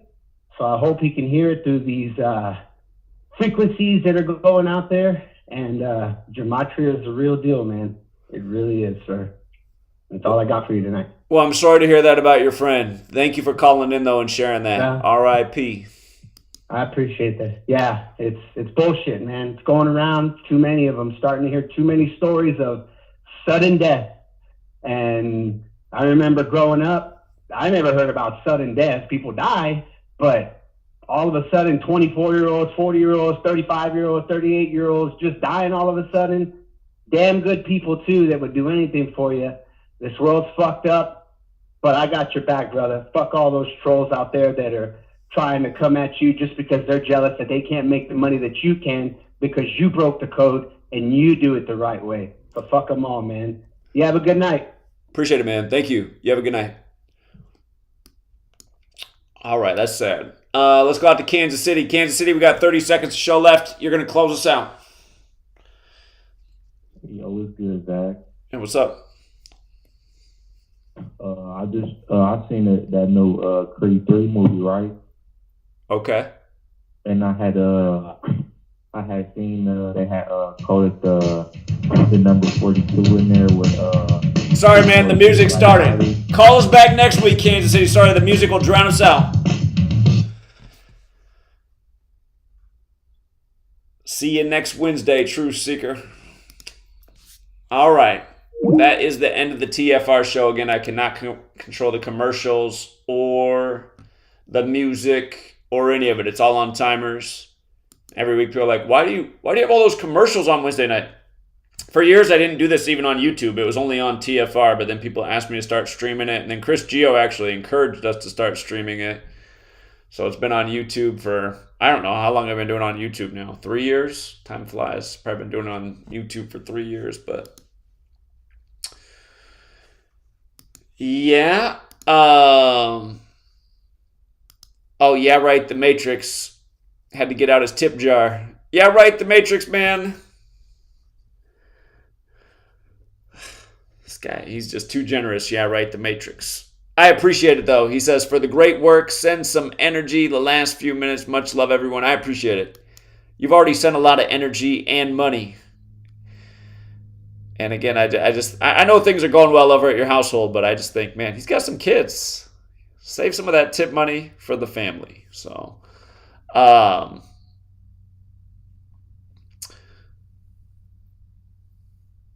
if you guys ever want to see a beautiful sunset over the flat earth, just tune into Truth Vibration Podcast.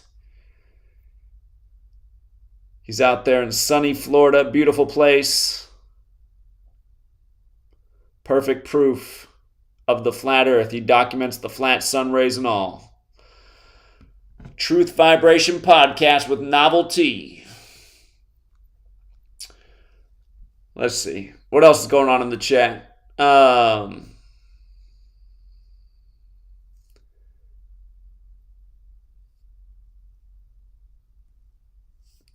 last time I was in Florida was Steph Curry was still in college. That's how long ago it was. I remember I was down there. It was March Madness time. I think it was 2000. It was before. It might have been I think the last time I was in Florida was 2009. It's been a long time. 2009 was a long time ago. Might have been even before that. I remember I was in South Beach and T-Pain was like the big attraction. And I was like, oh, T-Pain's here with his voice modulator. Maybe it was 2008. I forget when it was. It was a long time ago. So.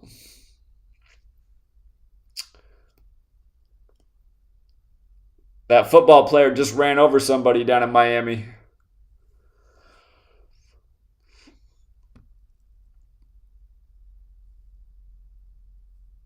I don't know what RuneScape is, but I'll wish you luck. RuneScape. It's a new one to me. Oh no, you would not be happy. You think you'd be happy here coming from Florida. You are wrong. You would be cold. You would be very cold. So. Yeah, right. The Matrix just got back from Florida. It's getting overpopulated down there. It's I want to live where Ron DeSantis is. Oh, it's a trapezoid Earth. Keeping me up on the latest intel.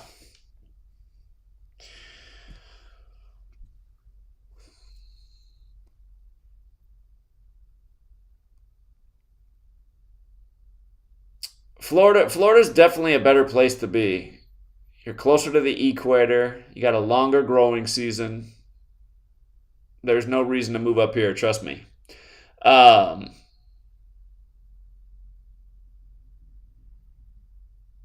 Joe Mixon, Joe Burrow, Joe Montana. The year of Joes. Remember how everything was Joe in 2020? Joe Biden wins the election. Joe Tiger King's the hit show. Joe Rogan with the record deal. Joe Burrow, number 1 in the NFL, wins the college football championship. Joe.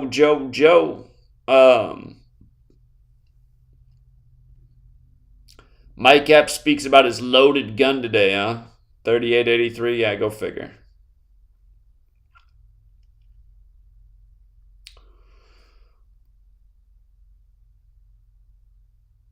Yeah, next week, it's been a minute since I've been harassed on the Ides of March. I hope it stays that way this year, too.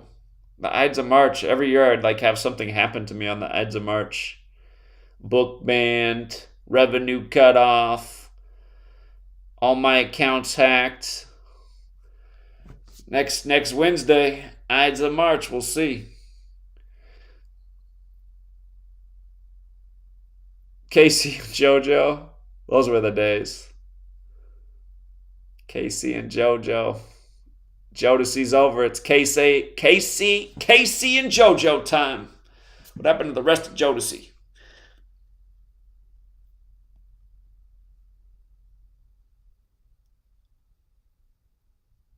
Yeah, I love the Facebook warnings. I used to always get porn hacked on Facebook. Those days are behind us too. I'll get some good rest. It's the first night I've stayed up past 9 in like 3 or 4 days. 58 in Vegas. Sounds about right this time of year.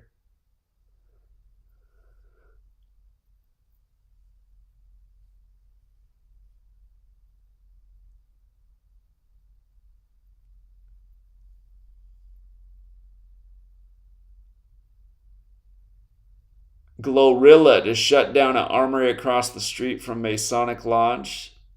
Is Glorilla the name of a rapper?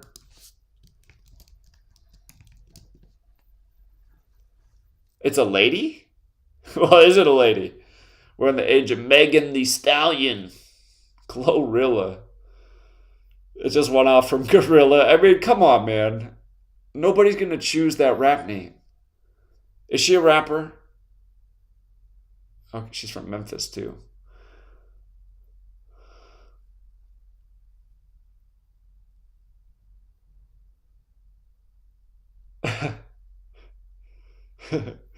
Right, yeah, right. The Matrix's neighborhood. Yeah, I missed this story. Here, let's see what the ritual was. She's 23 years old. She's got the stampede in 23.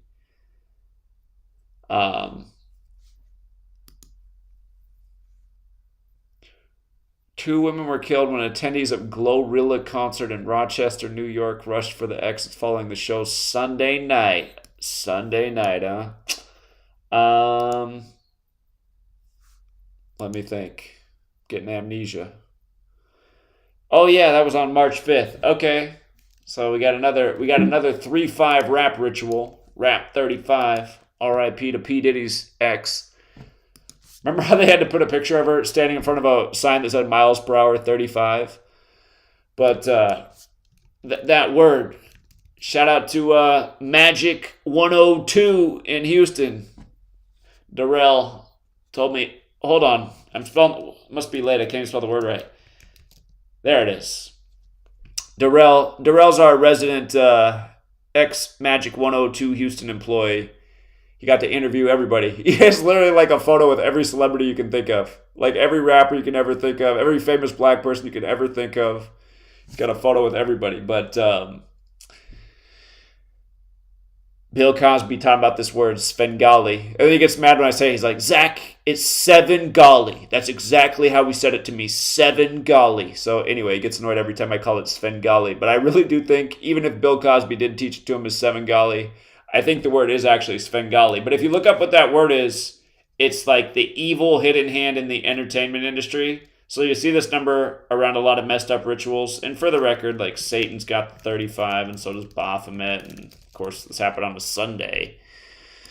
But the old Catholic number. Oh, right here. Okay, one of them was 33 and the other was 35. Okay, so the people killed in the stampede were 33 and 35. Really, on 3-5 on a Sunday? Sunday, for the records, the one day of the week that equals 33. New York also equals 33.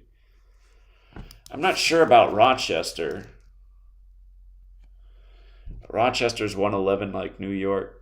All right, let's see how it lines up with Glorilla's birthday. What did I just see her birthday was? July 28th? Let me check that again. She's a Leo. She's a sun sign. Okay. July 28th. 2022 was her 23rd birthday, and then it happened on Sunday, March 5th. It happened 220 days after her birthday.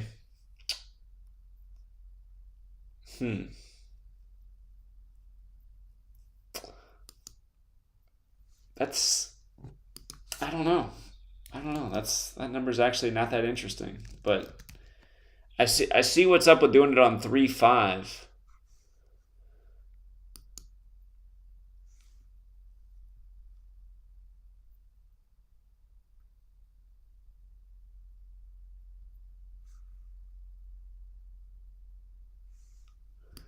Let's read about it a little bit more.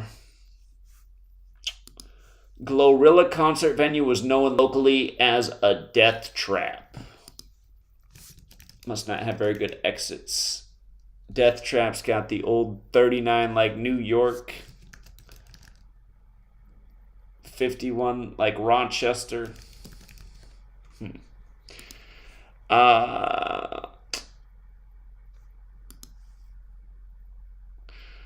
On Sunday evening, thousands of fans poured into Rochester, New York's Main Street Armory for a concert set to be headlined by Glorilla. That's what it's called, on the Main Street Armory. 79 like Murder. 79 like Society of Jesus. 218 like Death. 218 like Holy Roman Empire.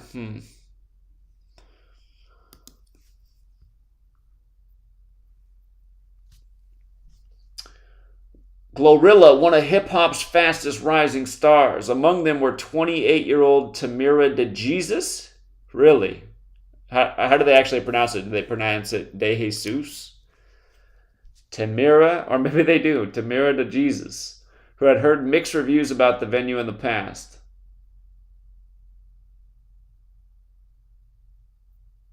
So that was one of the fans, huh? Tamira de Jesus, who had heard mixed reviews about the venue in the past, claims that suggested that it should have been shut down long ago, and more sinister accusations that it was a death trap. But once inside the venue, I mean, I'm just making the point about how Catholic it all is, and then they have to have the one person they interview, Rolling Stone, their name is Jesus. I mean, come on. But once inside the venue, her experience at first clashed against rumors that had often popped up throughout the live music community in the area. It was only after the show had ended around 11 p.m. and the buzzing audience made its way to the exits that the Jesus understood, it's probably De Jesus, but whatever, understood why the venue had its reputation. I didn't see anything but the whole crowd pushing everyone towards the bathroom like a wave pool, she tells Rolling Stone, recalling that multiple doors were blocked off by security and police following a rumored physical altercation outside of the venue. The rumors. People began to fall over and get stepped on. With even fewer points of exit, the crowd erupted into hysteria. On Monday, Rochester Police Department reported that the crowd surge was believed to be the result of unfounded claims of gunfire inside the venue. The chaotic incident left two women, Brandy Miller equals 33, 35, and Rondisia, whose name reminds me of Rochester, Rondisia Belton, 33, dead, another hospitalized in critical condition, and 7 additional people injured. Police Chief David M. Smith shared that no evidence was found to support the shooting claims. An investigation into several possible causes, including possibly crowd size, shots fired, pepper spray, and other contributing factors, remains ongoing. Like, another part of me is like, did this even happen, or is this just like another news story they made up? A 35-year-old on 3-5 as number 35 Kevin Durant delivers the W for the Suns. I was literally being suffocated while trying to help people on the ground stand up. I was terrified, and all I could think is they gotta let the crowd out into the street because they was not going to stop, the Jesus says. I literally screamed to tell people to stop pushing. 33-year-old and 35 on 3-5 to Jesus. I literally screamed to tell people to stop pushing and to help the people on the ground stand up. I heard a man literally say, "Fuck them, step on them." It was the most inhumane thing I have seen in my whole life, and I am still having anxiety. Despite 8 Rochester police officers being stationed directly outside, the venue was not prepared to handle an incident of this magnitude at all, the Jesus says. Oh, they did return.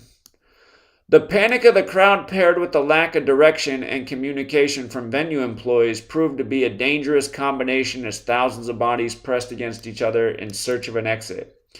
Online reviews for the venue often specifically call out a deficiency and proper security practices, both at the door and inside of the venue. The staff from the armory was pushing us back into the armory, but we were yelling that they couldn't do that because everyone in the back would not stop pushing, DeJesus recalls.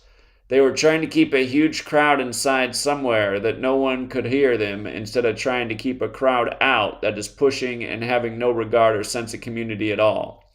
A rep for the venue did not respond to Rolling Stone's request for comment. It's unclear which of these three security companies the venue uses was employed that night, but reps for the companies Brown Brothers Security, Blackhawk Training Academy, and Enterprise Security Consulting and Training did not immediately respond to Rolling Stone's request for comment. After the publication of this story, Blackhawk Training Academy told Rolling Stone they were not involved. Okay. Benny Redfield. All right, this story to me just sounds like a whole bunch of hearsay. But I'm glad they got the word from DeJesus. Here, I never checked the Gematria Glorilla. Glorilla 86th at the Glorilla concert. Let's check the names of the victims real quick too. Where'd they go?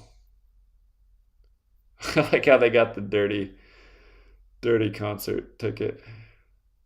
Must have got trampled. Let's see. Brandy Miller.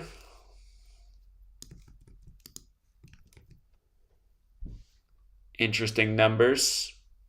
191. I mean, just Jesus numbers all over the place. 6174, 191 like Society of Jesus. Are these people even real? Rondesia Belton. 71 like Catholic. Remember the you had the death of the 71-year-old guitarist on 3-5. Yeah, I don't know if this really happened. And again, it doesn't have to be real for people to start buzzing about it. It's just like when I was in Yakima at the Almost Alamo. I go in the post office afterwards, and everyone's buzzing with all the rumors. Oh, yeah, you hear about the shooting? You hear about what's... Oh, yeah, I heard that. It's just like, God. But what they did do, though, with that day of that Almost Alamo is they locked down all the schools in Yakima. They were all on alert. The gunman could be anywhere. He could be at any school at any moment.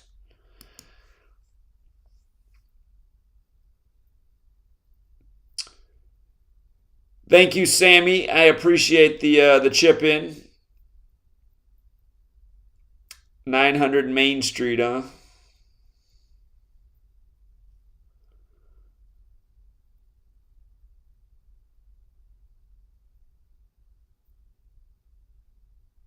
Chat GPT. I haven't really decoded it, but I mean, it's the AI takeover.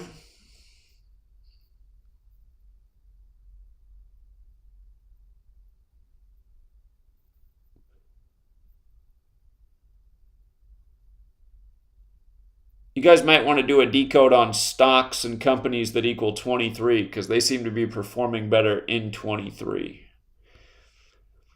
Be talking more about that on the Friday investment group. Yeah, you're right. You're right. It is already 26 years since Notorious B.I.G. died.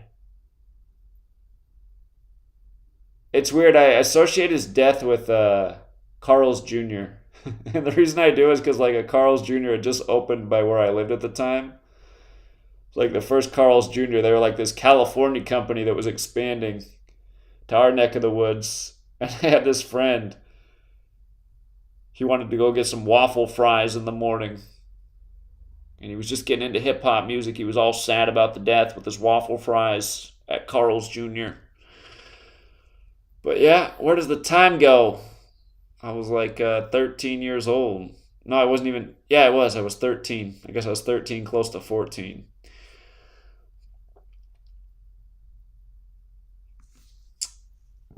Biggie on March 9th. Biggie 39.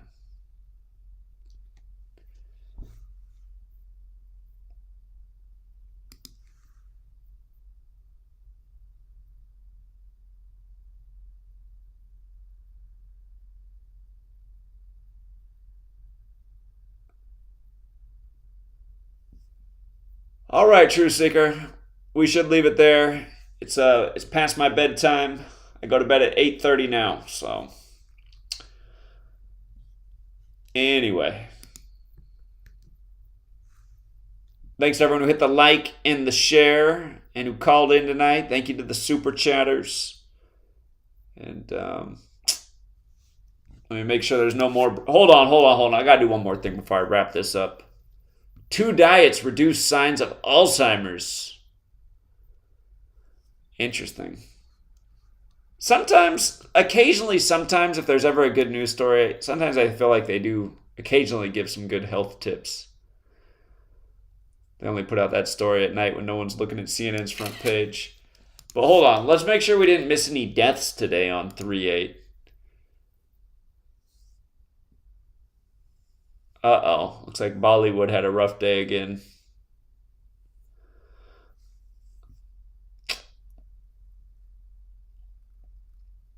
Somebody from the Georgia House of Representatives died at age 59 today.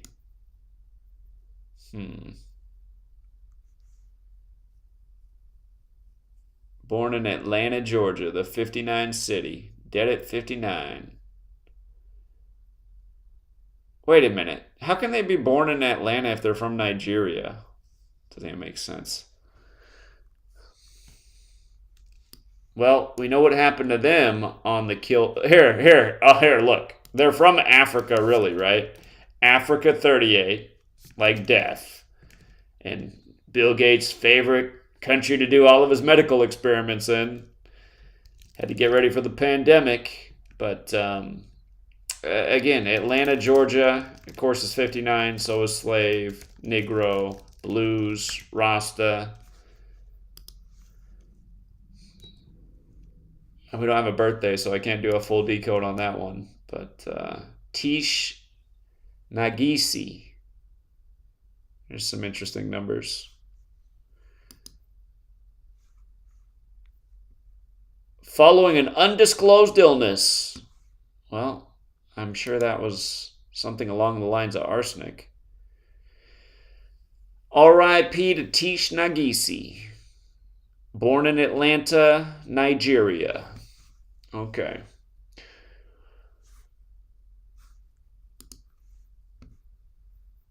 Yeah, Bollywood. I've covered a number of Bollywood deaths over the years. We don't have enough information on this person, but we got 2 Bollywood actors dead today.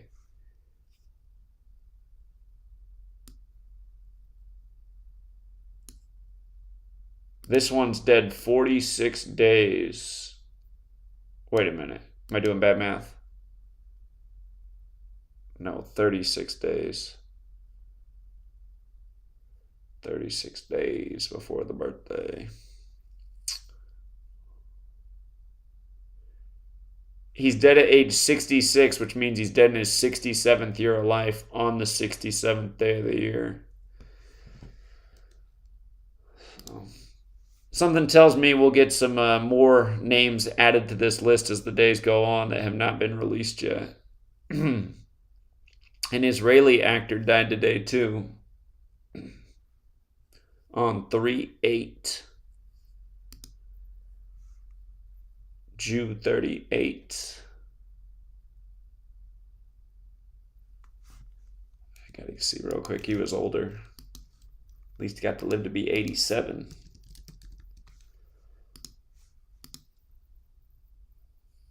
He died 180 days after his birthday, or his 181st day of his age, 42nd prime.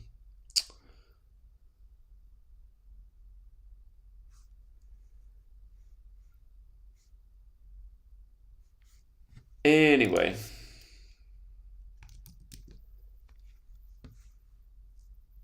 Whoa. Hold on. Mitch McConnell with a rough fall today. What would we do without the turkey gobbler? I can't stand Mitch McConnell.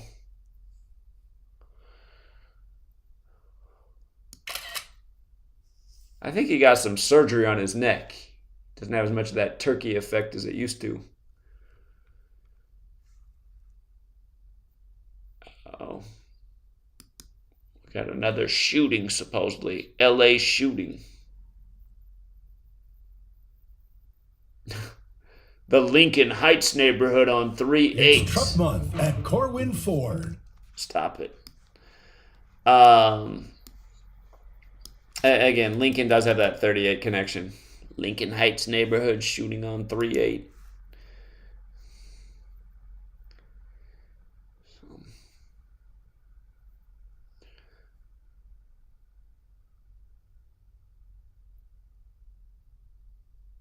All right, but yeah, we'll follow up with whatever else is to come tomorrow, and I don't know. We'll see if they do Jimmy Carter tomorrow.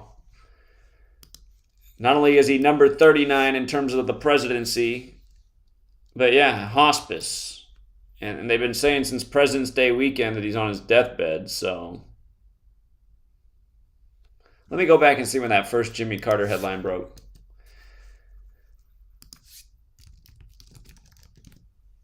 It would be the latest slap in the face by the numbers.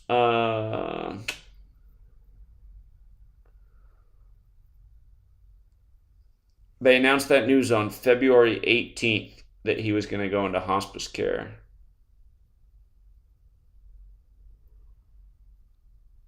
So tomorrow will be 19 days later, or a span of 20.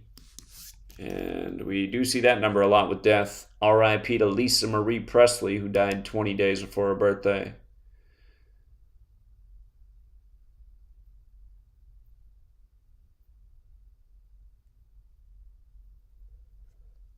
But yeah, that's it for now, True Seeker. We'll be back tomorrow. We'll see what happens. Have a good evening. If you're D26, have a good day. Lincoln Heights 223, huh? Number of the year. All right. Appreciate that, Gorilla J. Gorilla I, not J. Can't even read letters anymore.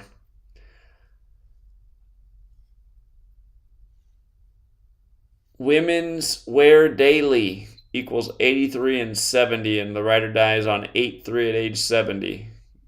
Go figure. On National Women's Day, too. Yeah. Good one. You guys, by the way, before I do sign off, Amy's channel cracked their code. She said she's getting close to 1,000 subscribers. If you guys want to give Amy a sub, crack their code altogether, no spaces. She needs about 200 more to go. And she does have a website too, cracktheircode.org, if you guys want to check that out.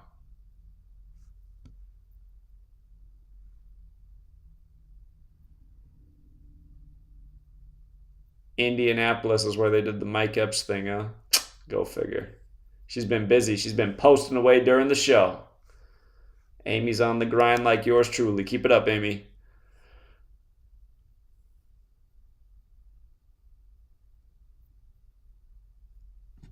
All right, all. Till next time.